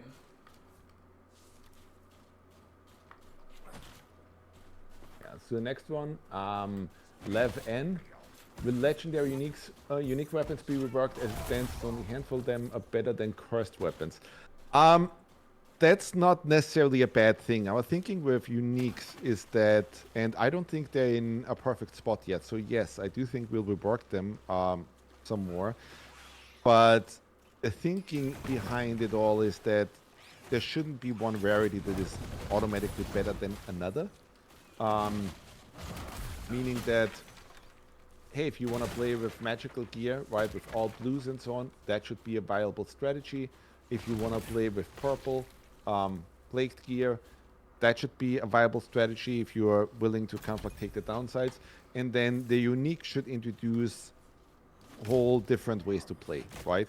And that's where I think we still have work to do, because we need to introduce some, you know, mechanics that we always wanted to get in. That's not quite there yet. So there's definitely some work that we will do on that. There's also new rings and that kind of stuff, but yeah. Next question was by Exhorn. How will the equipment and dodge systems work with the new classes? I kind of explained it already. So that is still being discussed. Would love to hear more information or from people, but that is still like we're still testing and tweaking that stuff ourselves. Omega Cybers, will enemy life scale with player count on the co-op server? Slightly. Again, I kind of like explained it a little bit at the start, but the fear or the issue with co-op that you usually have is that a lot of other games just basically do the cheap procedural shit, right? Meaning, hey, if 2 players, then enemies have double health, right? And then 3 players, oh my god, now they have 300% health or something. And we didn't want to do that because ultimately what happens if you just do that, right? And that's also how a Diablo gets to crazy amount of difficulty levels and so on. But what usually happens with that is that you turn enemies into bullet sponges, right? And there is something to be said about moment-to-moment gameplay and like time to kill and that kind of thing, right? Where it's still always, at every point, challenge needs to feel juicy and satisfying and shouldn't just feel like, well, you know, like I just have to repeat basic actions again and again, and I'm kind of like just cheesing the system at this point because I already know how these enemies work and so on, and it just becomes a battle of attrition, that kind of thing, right? So what we did was really, like, you know, apply the same quality standard that we put into single player into multiplayer as well, meaning we kind of have to design levels multiple times, right? Meaning that if we design something like Mariner's Keep, we design it, and then we make sure it works great in, you know, in single player, and then also when 2 players play, and then also when 3 players play, and then also when 4 players play. And all the enemy spawners are different and so on, and everything gets placed. And then another thing is with our life system, we have multiple enemy spawners, right? We have multiple states. So one time the Mariner's Keep might be taken over by the 10th. And the other time it's taken over by the Risen or by plagued enemies and so on, right? And so we went through that literally every single time. It's a horrendous amount of work, but this is the only way you can guarantee that it doesn't feel like just scaled up shit, right? Like just procedural systems that just aren't necessarily fun, right? Ultimately, that needs to be in the hands of a level designer where they can say, you know what would be really fun if when 4 players play, some crazy monster shoots out of that little secret passage over there, right? That wouldn't happen with 3 players or 2 players or that kind of thing. So that's how we tackled it. Vampire asked, will there be companions in the game, like a human companion or maybe a pet that can fight on your side? Also, maybe there will be any pet that's willing to wait for you in your house. That is not planned right now. And for quite a few reasons. And one of them that gives me nightmares when I hear this is just the complexity of our level designs, right? Like these companions would have to be really clever. And if you played any of these games that were based on AI, right, like even ones that are really good, usually the AI at some point really craps out, right? Like you played Bioshock Infinite or The Last Guardian or something, right? And you know, like it often becomes ridiculous where it's like I could already see playing through Nameless Pass trying to rescue Finley and like my AI companion tries to make a jump and falls to the death and so on. So it's not planned right now. Also, And to be regarding completely... pets, that comes up a Sorry. ton. I was going to say, to Yeah, be go ahead. completely honest with companions, in games, I really hate companions. Like, you know how D4, D3 had their companions and stuff, and they're basically mandatory in a way, because they just buff you, so it would have to be, for me personally, what I would like is, it would have to be only vanity, or they'd have to, like, maybe they'd pick up gold or something, but yeah, it's like a really big turn off for me in games when I have somebody there with me. I hate minions in games, stuff like this. That's just the type of player I am, though. So, yeah, there's that as well. I think you're not alone there, right? Like there's a lot of these quests usually where it's like, hey, guide this AI companion from point A to point B, and undoubtedly every single time it becomes a like, oh my god, why are these enemies or these allies so stupid and Yeah. that kind of thing, I right? just want to play my game. Yeah, exactly. Yeah, you just always have to be really careful with this stuff. Well, the necromancer thing is a different discussion, right? Like, it's an ARPG we're talking about, so yeah, we'll see. Let's go next one. Next question came from multiple. Will there be duels, 1v1 in co-op? I know everybody immediately wants that. It's not in right now. Obviously, guys, our combat system is all kind of like fighting game, right? So it is going to happen at some point. It's not there yet. I know I would love to have it even internally. Like one of our guys, Sergey, just made a video where it's like, hey, you know, like they beat the crap out of each other even in co-op, right? But it's not officially supported yet. So it will not be in that build that everybody will get to play. But I know there's a lot of demand there. So, you know, take that for what it's worth. Next one by a name that I will not be able to pronounce. Philippe Cyrino 06195 asked, will there be improvements in character customization like hair, tattoo, scars? Yes, obviously. Like there's still stuff planned, but that's more on the 1.0 side, right? For now, it's not super high on our priority list. We first want to really finish everything, right? And then add more little customization options and so on. But yes, it is planned. Next one, Obitaru asked, why have content updates been slower? Because multiplayer is really fucking hard. That's the honest truth. It's like there was just a lot of stuff, especially if you do an RPG with 4 players. It's horrendously difficult, especially the way we did it, right? Where it's not just systemic and procedural stuff and so on, but basically the game has to be designed 4 times for that. And then you find all these edge cases, right? You're also sharing a realm together, right? So there's a lot of these edge cases and quests and so on, right? Where it's like, oh, but here's a state change. What if the player is in this position, but another player is already here and so on? How do we handle that and so on? So we just had to take some time to kind of like look at everything and make sure that we can land multiplayer in a way that hopefully does not blow up. And we're trying to be extremely careful. Obviously, there were some people that were concerned with breach, right? Because we released breach in a state where the balancing was a little bit off, and we got so much negative feedback. So we just basically tried to kind of like take a step back and say, guys, the next thing that we release, like we'll probably have to curate it all. We'll do PTRs and so on before we make it public, because even though the game is in early access, I don't know if gamers understand sometimes what early access was supposed to mean, right? So we're just trying to make sure that, we get something out to you folks that is polished. And that just took some time, especially given multiplayer. I think once multiplayer is out, you will see more rapid releases from us again, hot fixes and that kind of thing, right? But landing multiplayer, I think we have to be very careful. None of us want an Era 37 kind of thing happen.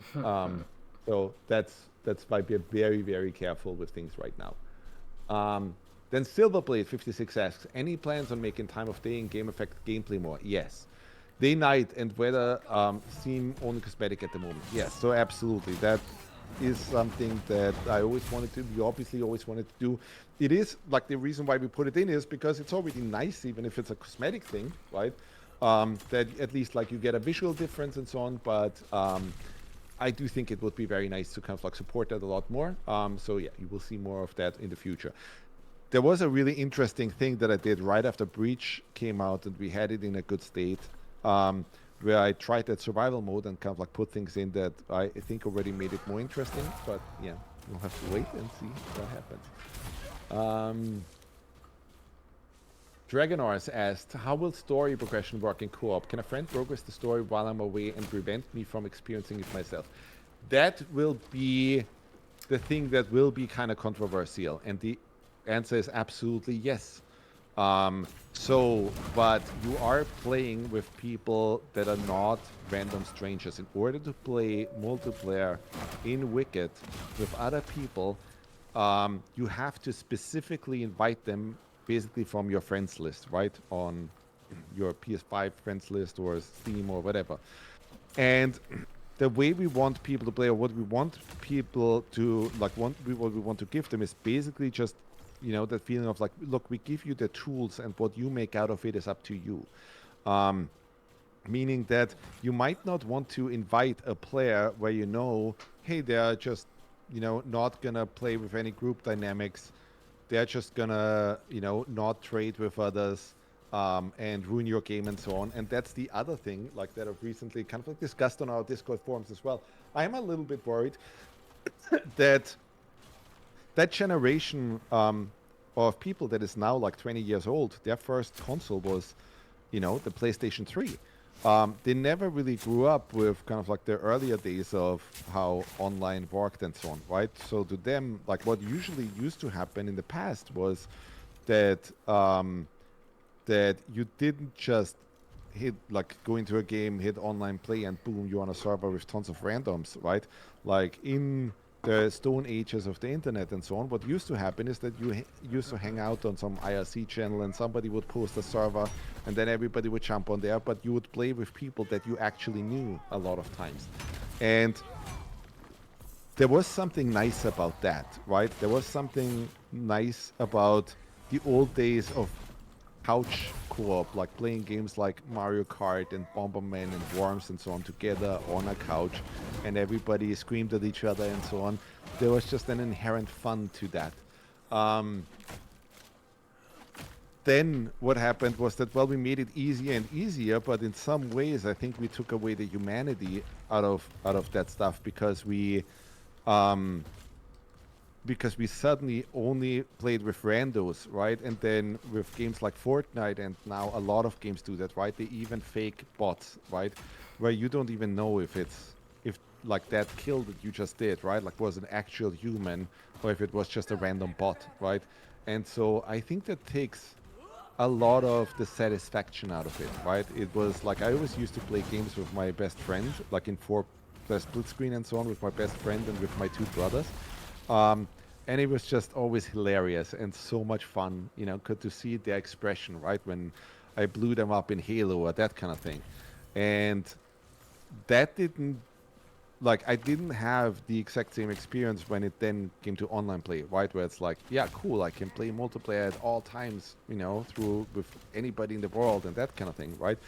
But it never really felt that satisfying to me. So with Wicked, what we are pushing is you should play or see the game almost like a D&D campaign, right? Invite people that you consciously want to play with over a continued period of time, right? Don't just invite completely random people that are only quickly joining your realm and then they're gone, right? Simply because we give you a lot of power over the realm. Those players could buy houses in the game. They could really make changes on the realm. Um, they could buy stuff from the vendors. They could completely play in a way that is not conducive to team play or a party feel at all. And that might ruin your experience a bit, right?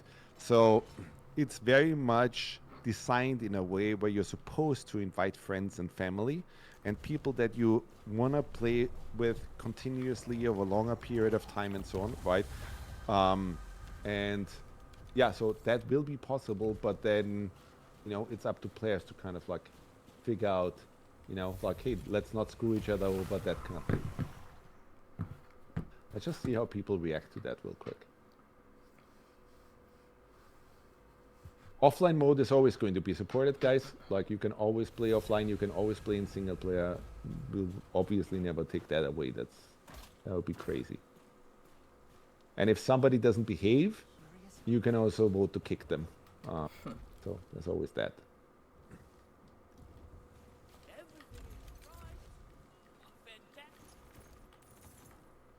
See what people are saying.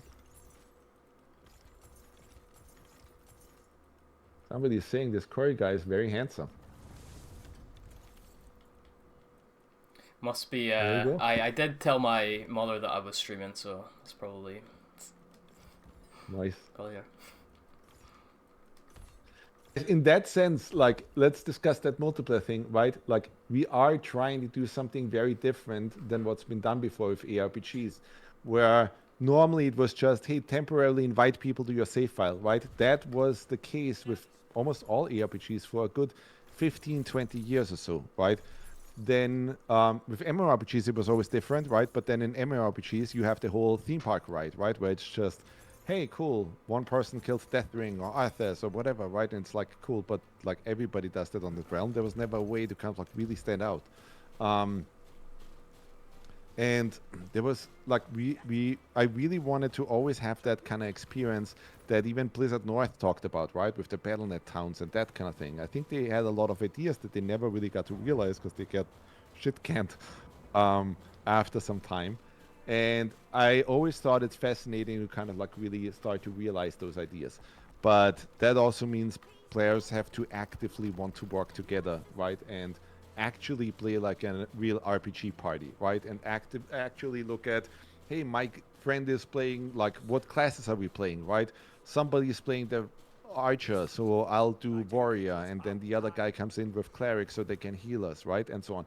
We want those kind of interactions. We want the interactions to be meaningful.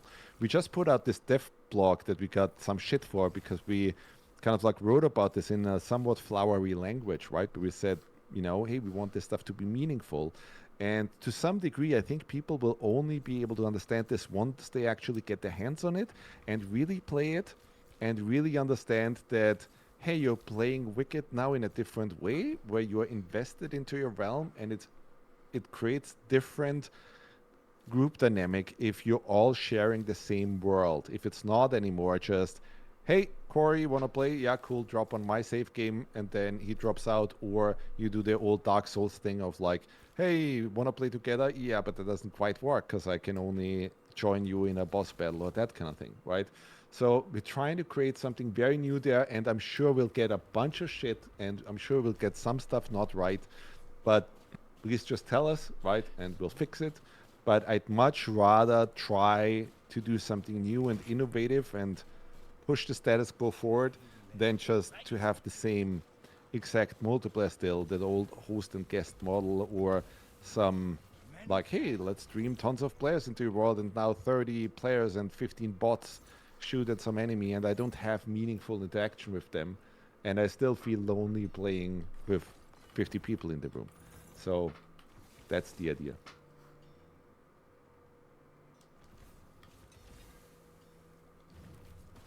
I'm also excited, by the way, for when I play with friends, right? And we all like play. We'll play through like normally at first, but I'm really looking forward to playing separately as well. And then we all like do our own things completely. Like we all have our own house. We all just play in the same world as well. I think that'll be pretty cool to see what happens there. Well, the other thing we should say is that right now our characters are not realm bound, right? So in the Wicked Inside, we're actually describing the scenarios that happen, right? And like, so what could easily happen is that, hey, you guys play or start separately, right? And then you talk to your cousin and he wants to join in and he joins with a level 12 character already and so on, right? But now you are all playing on the same realm, you're building something together. That's the kind of feeling that we want to create and maintain, right? That it really feels like, you know, hey, we'll give you something that hopefully you will start to feel really invested in.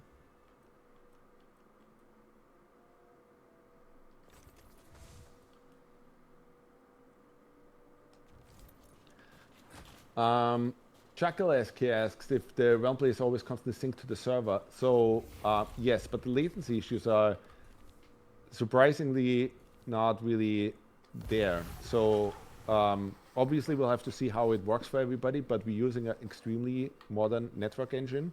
And so a lot of the issues that you typically see in games where, you know, characters are warping around, like I have this in Dark Souls. This happened to me in every single Dark Souls in the past 16 years, right? Where it's just, hey, you play PvP and characters warp around and suddenly they're behind you and backstab you and so on. That should not happen here, but we'll see, right? Like, that's exactly why we run these tests. Let's see kind of like how people respond to what multiplayer feels like. But hopefully we made the right bets and, you know, people will see how really great it is. Crucible in co-op, yes, absolutely, that's supported, right? So yes, it is pretty crazy that, you know, you have the full roguelite thing and that will be multiplayer, but that's how it always was designed, right? We always wanted to deliver that. And same thing with farming game, right? Like once we introduced the farming mechanic, suddenly you have a multiplayer farming game, which is also pretty nuts. But that's the nice thing. That's what I always loved about Wicked, that we almost saw it as a platform where we just throw a lot of stuff in and mold it and then introduce new elements and can keep perfecting, right? And that's why I'm also saying, well, even after 1.0, obviously we'll keep supporting it and add new content and go crazy and so on, simply because we think there's so much potential still left. And ultimately we took on this challenge to kind of like create this forever game. That's what we're after.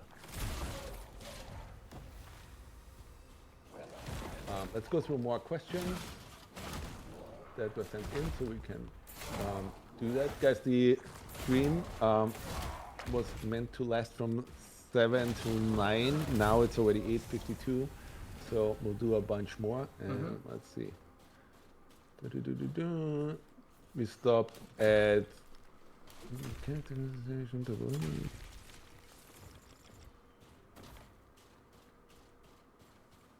Farming stuff, we already talked about this. There will be a new system that we're introducing to make items deeper, called facets. Again, we'll have more info on that during the Wicked Inside.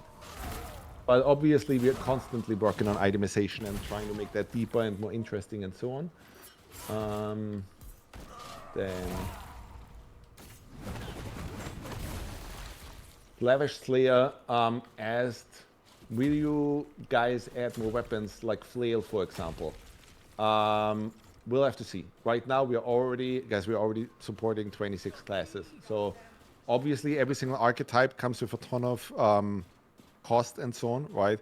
And we want to first basically nail the stuff that we already have. Flails right now, like there's a folder in it and a couple models, but I really don't have any stuff for it planned yet. For 1.0, so we'd have to see maybe in the future. Then Hatcher asked, are there any other PvP modes planned beside the arena? Perhaps team battles for capturing points or world invasions? Well, right now, no. We only plan for PvP stuff, right? Like, so the arena. But, I mean, obviously that's what I was talking about, right? Like, that kind of stuff would be interesting. For example, with the survival mode stuff that I talked about, right? The interesting thing is that if we would throw a mode like that in, you'd immediately have a survival mode or a survival game that has incredibly good combat, right? And really good enemy behaviors and so on. So I think there's just super crazy untapped potential there, but we'll have to see. Then Imitora asks, since co-op will share a common persistent realm, will that require one player to host a server for the realm to exist on? Or is Moon providing hosting for realms so everybody can visit them when they want without the host? Yes, that's exactly how it works. You do not need a host. So you can literally just share your realm, go offline, go on a vacation, right, whatever, and everybody else who you invited to the realm can still hop on and do their thing. This is very similar to creating a private realm in games like Minecraft and so on, but it's free. You know, you completely will not charge anything for it, and we make it simple, and that's the whole thing, right? Like I think that's the thing that I don't think people really grasp yet, because setting up a private server is usually a huge pain in the butt. But in Wicked, you press one button and suddenly you have your almost like a Minecraft realm, but you're not paying for it. As many as you want as well, I guess. Yeah, well, we might put a limit on that, right, Yeah, so that yeah, people well. don't go crazy on us. But yeah, like for all intents and purposes, you know, you can go nuts. But I think that is the big change that people like. It will take some time for people to understand that, but I think once you grasp the concept and that you can create worlds that you suddenly share with others, and that are little gardens that you can build, right? Like, I think that's exactly what I always wanted for a long time, and finally we get to, you know, be able to build it.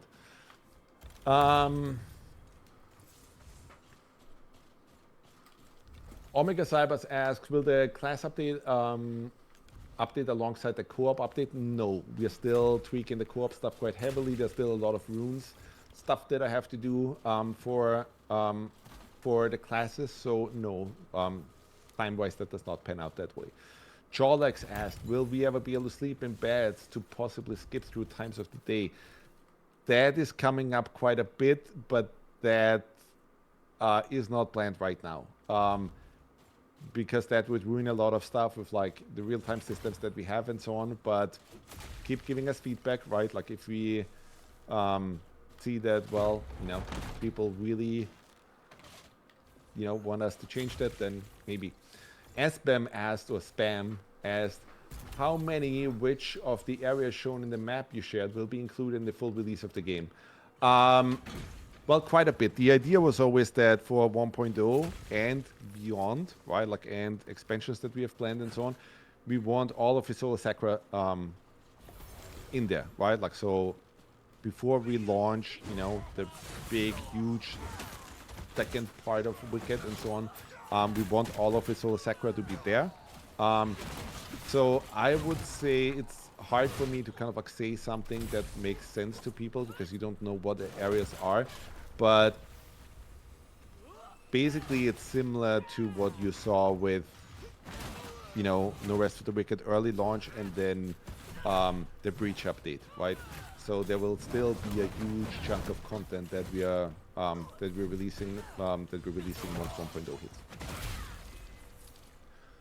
Then Noah Ninja asked, are there plans to implement target farming like in other ARPGs, where unique enemies or events spawn in specific locations that can be farmed for special equipment?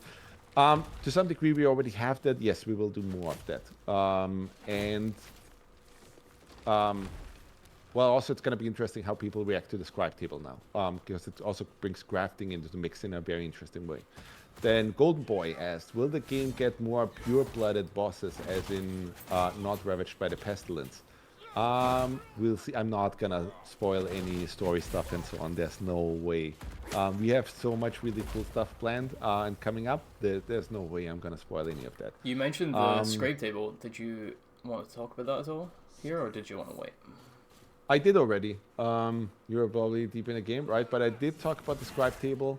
And obviously we're also showing that during the Wicked Insight and explaining it. So it'll be interesting to see kind of like how people react to our crafting changes. As the Rilnir asks, Rilnir, R-L-I-N-R asks, as the game progresses, will the level cap of the game gradually increase? As it stands, my favorite parts of the game are finding new weapons and growing strong. I hope Asarius will go beyond level 30. Of course, we do them 30 cap, right? Because, well, it's early access right now. As we introduce more areas and so on, obviously also the level cap will go up, and new tiers of items will be introduced. All of that. Right now, we're capping everything at level 30, meaning that tier 3 items only go to tier 3. But yeah, before we've been hard at work at all the other stuff. Two Tricks asked, procedural generated levels are the staple of ARPG since its creation in Diablo. Yes. We know your map design skills are next level, and you're proud of your handmade maps. But are you completely set on not including procedural generated maps at all? For now, yes. Wow, that was weird. For now, yes. We do not have procedural generation planned, simply because there are no procedural systems out there that actually create good level designs. And I think you see that right now with all these open world games, where if you want those sections to actually be fun, well, the developers and designers actually have to go in there and make it fun. And the games that fully rely on procedural systems never really have level design, right? My hope is that at some point AI can help with this stuff, right? But as it stands, it can't. It's really bad at this stuff, similar to how it's really bad at like writing story or any of this stuff. And yeah, so it's not planned right now. Maybe at some point we will, take a stab at that for retention purposes and so on. But for 1.0 or in the short term, it's not planned. The technology just really does not exist. And the whole thing with like what a lot of people are doing now with like letting AI do the first pass and then having to do a lot of cleanup usually results in it's more work to do it that way than just doing it from scratch. So not planned right now. At the same time, we always have things like our life system, right? Where even though you are playing in a designed space, the content that is inside that space, we are changing dramatically so that you should have hopefully a new experience, and there's, improvements that we want to make to the life system and so on, and more quests and so on. So hopefully that should already satisfy people for now. Then Steve7301 asked, you mentioned the video of your Moon Studios Stellar team. Your writers are powerhouse. What's the story team? What's the writing process like? Conversations feel so organic and in place with the world. Well, I'm sure our story team will be very happy to hear that. I would love Jeremy, Teal, and Nick and so on, our story folks, like do a little behind the scenes video at some point, right? There's constant discussions and debates on like, where our character should go, how the story unfolds, what we have planned. Obviously, I think one good thing that we did for Wicked was that, we let it all simmer for a long time so that we could debate all of it, and we basically wrote the book before we even started production on the game. And now it's really just, exploiting all of that and making that work. And in many ways, what we did so far was, because it's a new IP, we had to spend a lot of time introducing these characters and introducing the premise, right? And usually with a lot of games, or a lot of art in general, right? You get into the really interesting bits, kind of like in Act 2 and Act 3 and so on, where you actually see how things unfold and, how all the bits and pieces come together and how complex it becomes and so on. And that's certainly going to be true for Wicked as well. I'm really excited for some of the stuff and seeing how people will react to that again. We always had that on Ori as well, where, I mean, I don't want to spoil Ori either, right? But there was a moment in Wisps where we all were wondering, man, if people get to this point, how will they react, right? And like, will that actually play the way we hope, and so on. And we're now getting to similar things in Wicked, so that is really exciting. Then Sefina82 asks, is there any DLC planned after 1.0? Yes. So our goal was always, we do the early access. Just no bullshit, right? Like, we do the early access, we give you a pretty good price on it, and we want to hear your feedback and all of that. Everybody who plays early access gets it at a lower cost. And then once we release 1.0, we'll up the cost a bit. And in order to support the studio, we thought the fairest thing was not doing it through microtransactions, through selling you fucking horse skins or that kind of thing, but through just saying, guys, we, worked our butts off. We, introduced more content and really cool stuff. And then, just basically release an expansion, right? And that's how we finance things. That is still the plan. That's what we're doing. Then Naruto asked, will there be a physical edition and maybe a collector's edition? Yes, but I'm not going to say anything about that right now. You will see in time. And then the last one that I had was from Gerard Poivu. Will more bomb rune opportunities be added, such as proximity mines or explosive threats? So obviously, that stuff is super fucking fun, right? So I'm sitting on a lot of runes. I already said many times that there's a difficult balance for me to do there, right? Where it's like I have to make sure that even the tier 1 runes or the tier 2 runes don't become useless once you get the tier 3, tier 4, tier 5 runes and so on, right? So it's almost like a fighting game, right? Where Hadouken or light Hadouken doesn't become useless only, after you learn, maybe a stupid example, right? But if you know how to do the kind of like whirlwind kick or so, right? But that's kind of like how we approach it, that, you in tier 3, tier 4 and so on, oftentimes you will find more complex runes in there that you might not want to blast off quickly and so on, that kind of thing, or that require more precision and so on. So that's what we're doing there. And, like adding more variety to the stuff is always good. So, having things like little proximity mines and so on, some of that already exists, but adding more things like that is always fun. And we want to have a lot of, really cool mechanics in there. Okay. We are already a little bit over.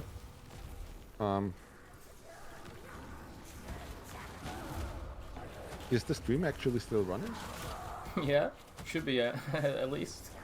Okay, very good, because I just had a panic attack that I was just talk to yourself. Yeah. 100%. There's some keys that we're giving out, so we still want to announce the winners.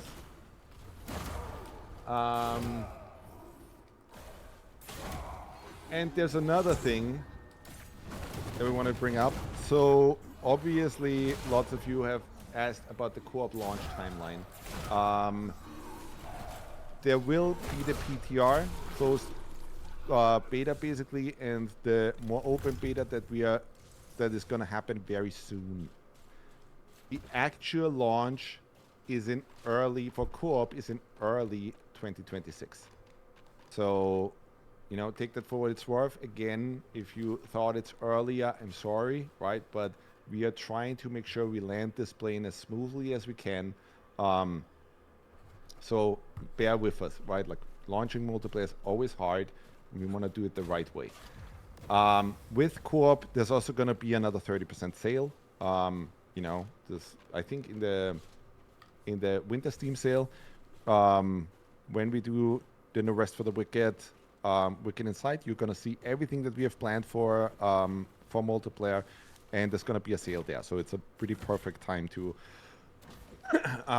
buy Wicked if you haven't yet. And by the way, the game's price is going to release at 1.0. So, like that early rebate is going to run out at some point.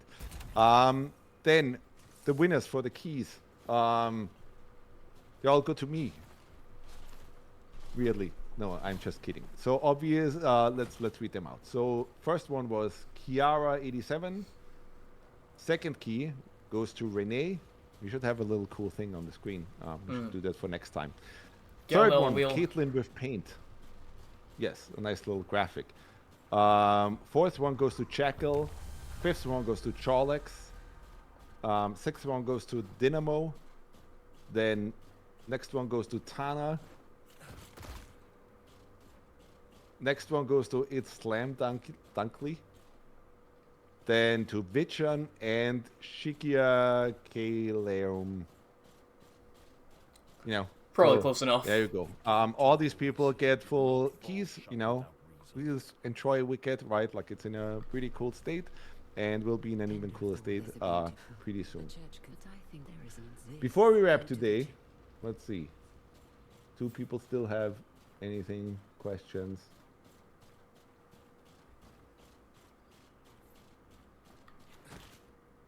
Let's see. Congrats to the winners. Tell us if it's your first key or if you're giving it to a friend. for multiplayer.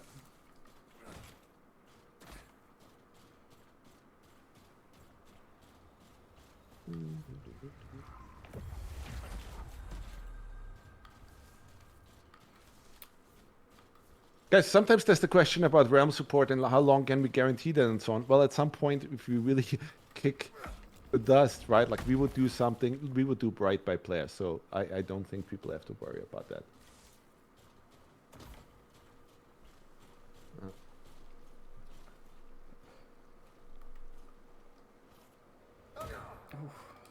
There's some questions about catch-up mechanics, but I mean, people get to play it pretty soon, so they will see how it'll work. I hope you guys enjoyed Corey and Corey's play time here. It's very nerve-wracking to play in front of whatever we have now, hundreds of people. I do it all the time. Not really. Yeah, I guess I should applause for Corey here. I should kill twins before we go. Let's do that. That's a nice way to kind of like end the stream. Yeah. If you manage to beat him. If. If. Usually I would go to Sacrament and I'd upgrade. I can upgrade like 3 times now my weapon, but let's just go in. Let's just go for it.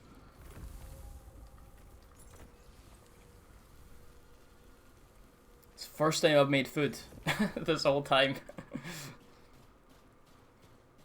The next time I have to again like change my setup a little bit. We'll do more of these Q&As and so on, right?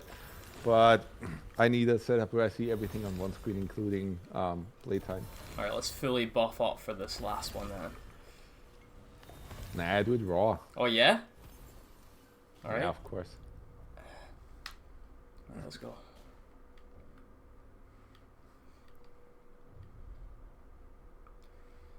Let's see. Little parry, little cheeky parry.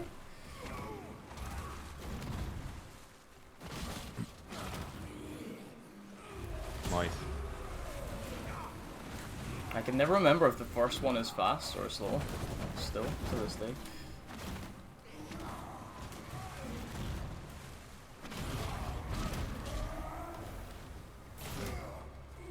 Let's see how we're doing.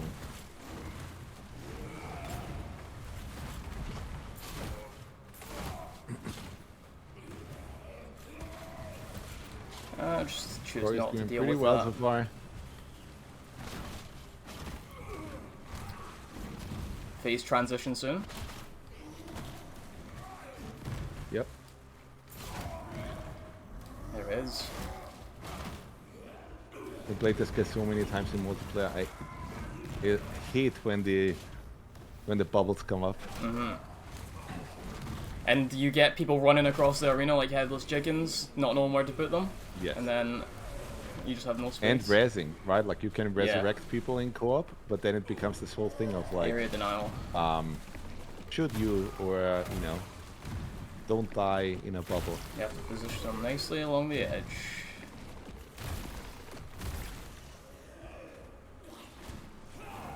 For giving away the strats. Mm-hmm.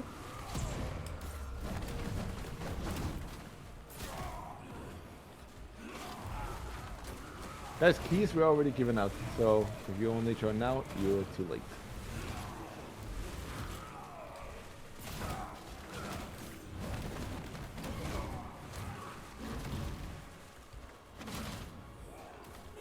We'll disrespect him, we'll let him burn to death. Let me just check if we missed anything.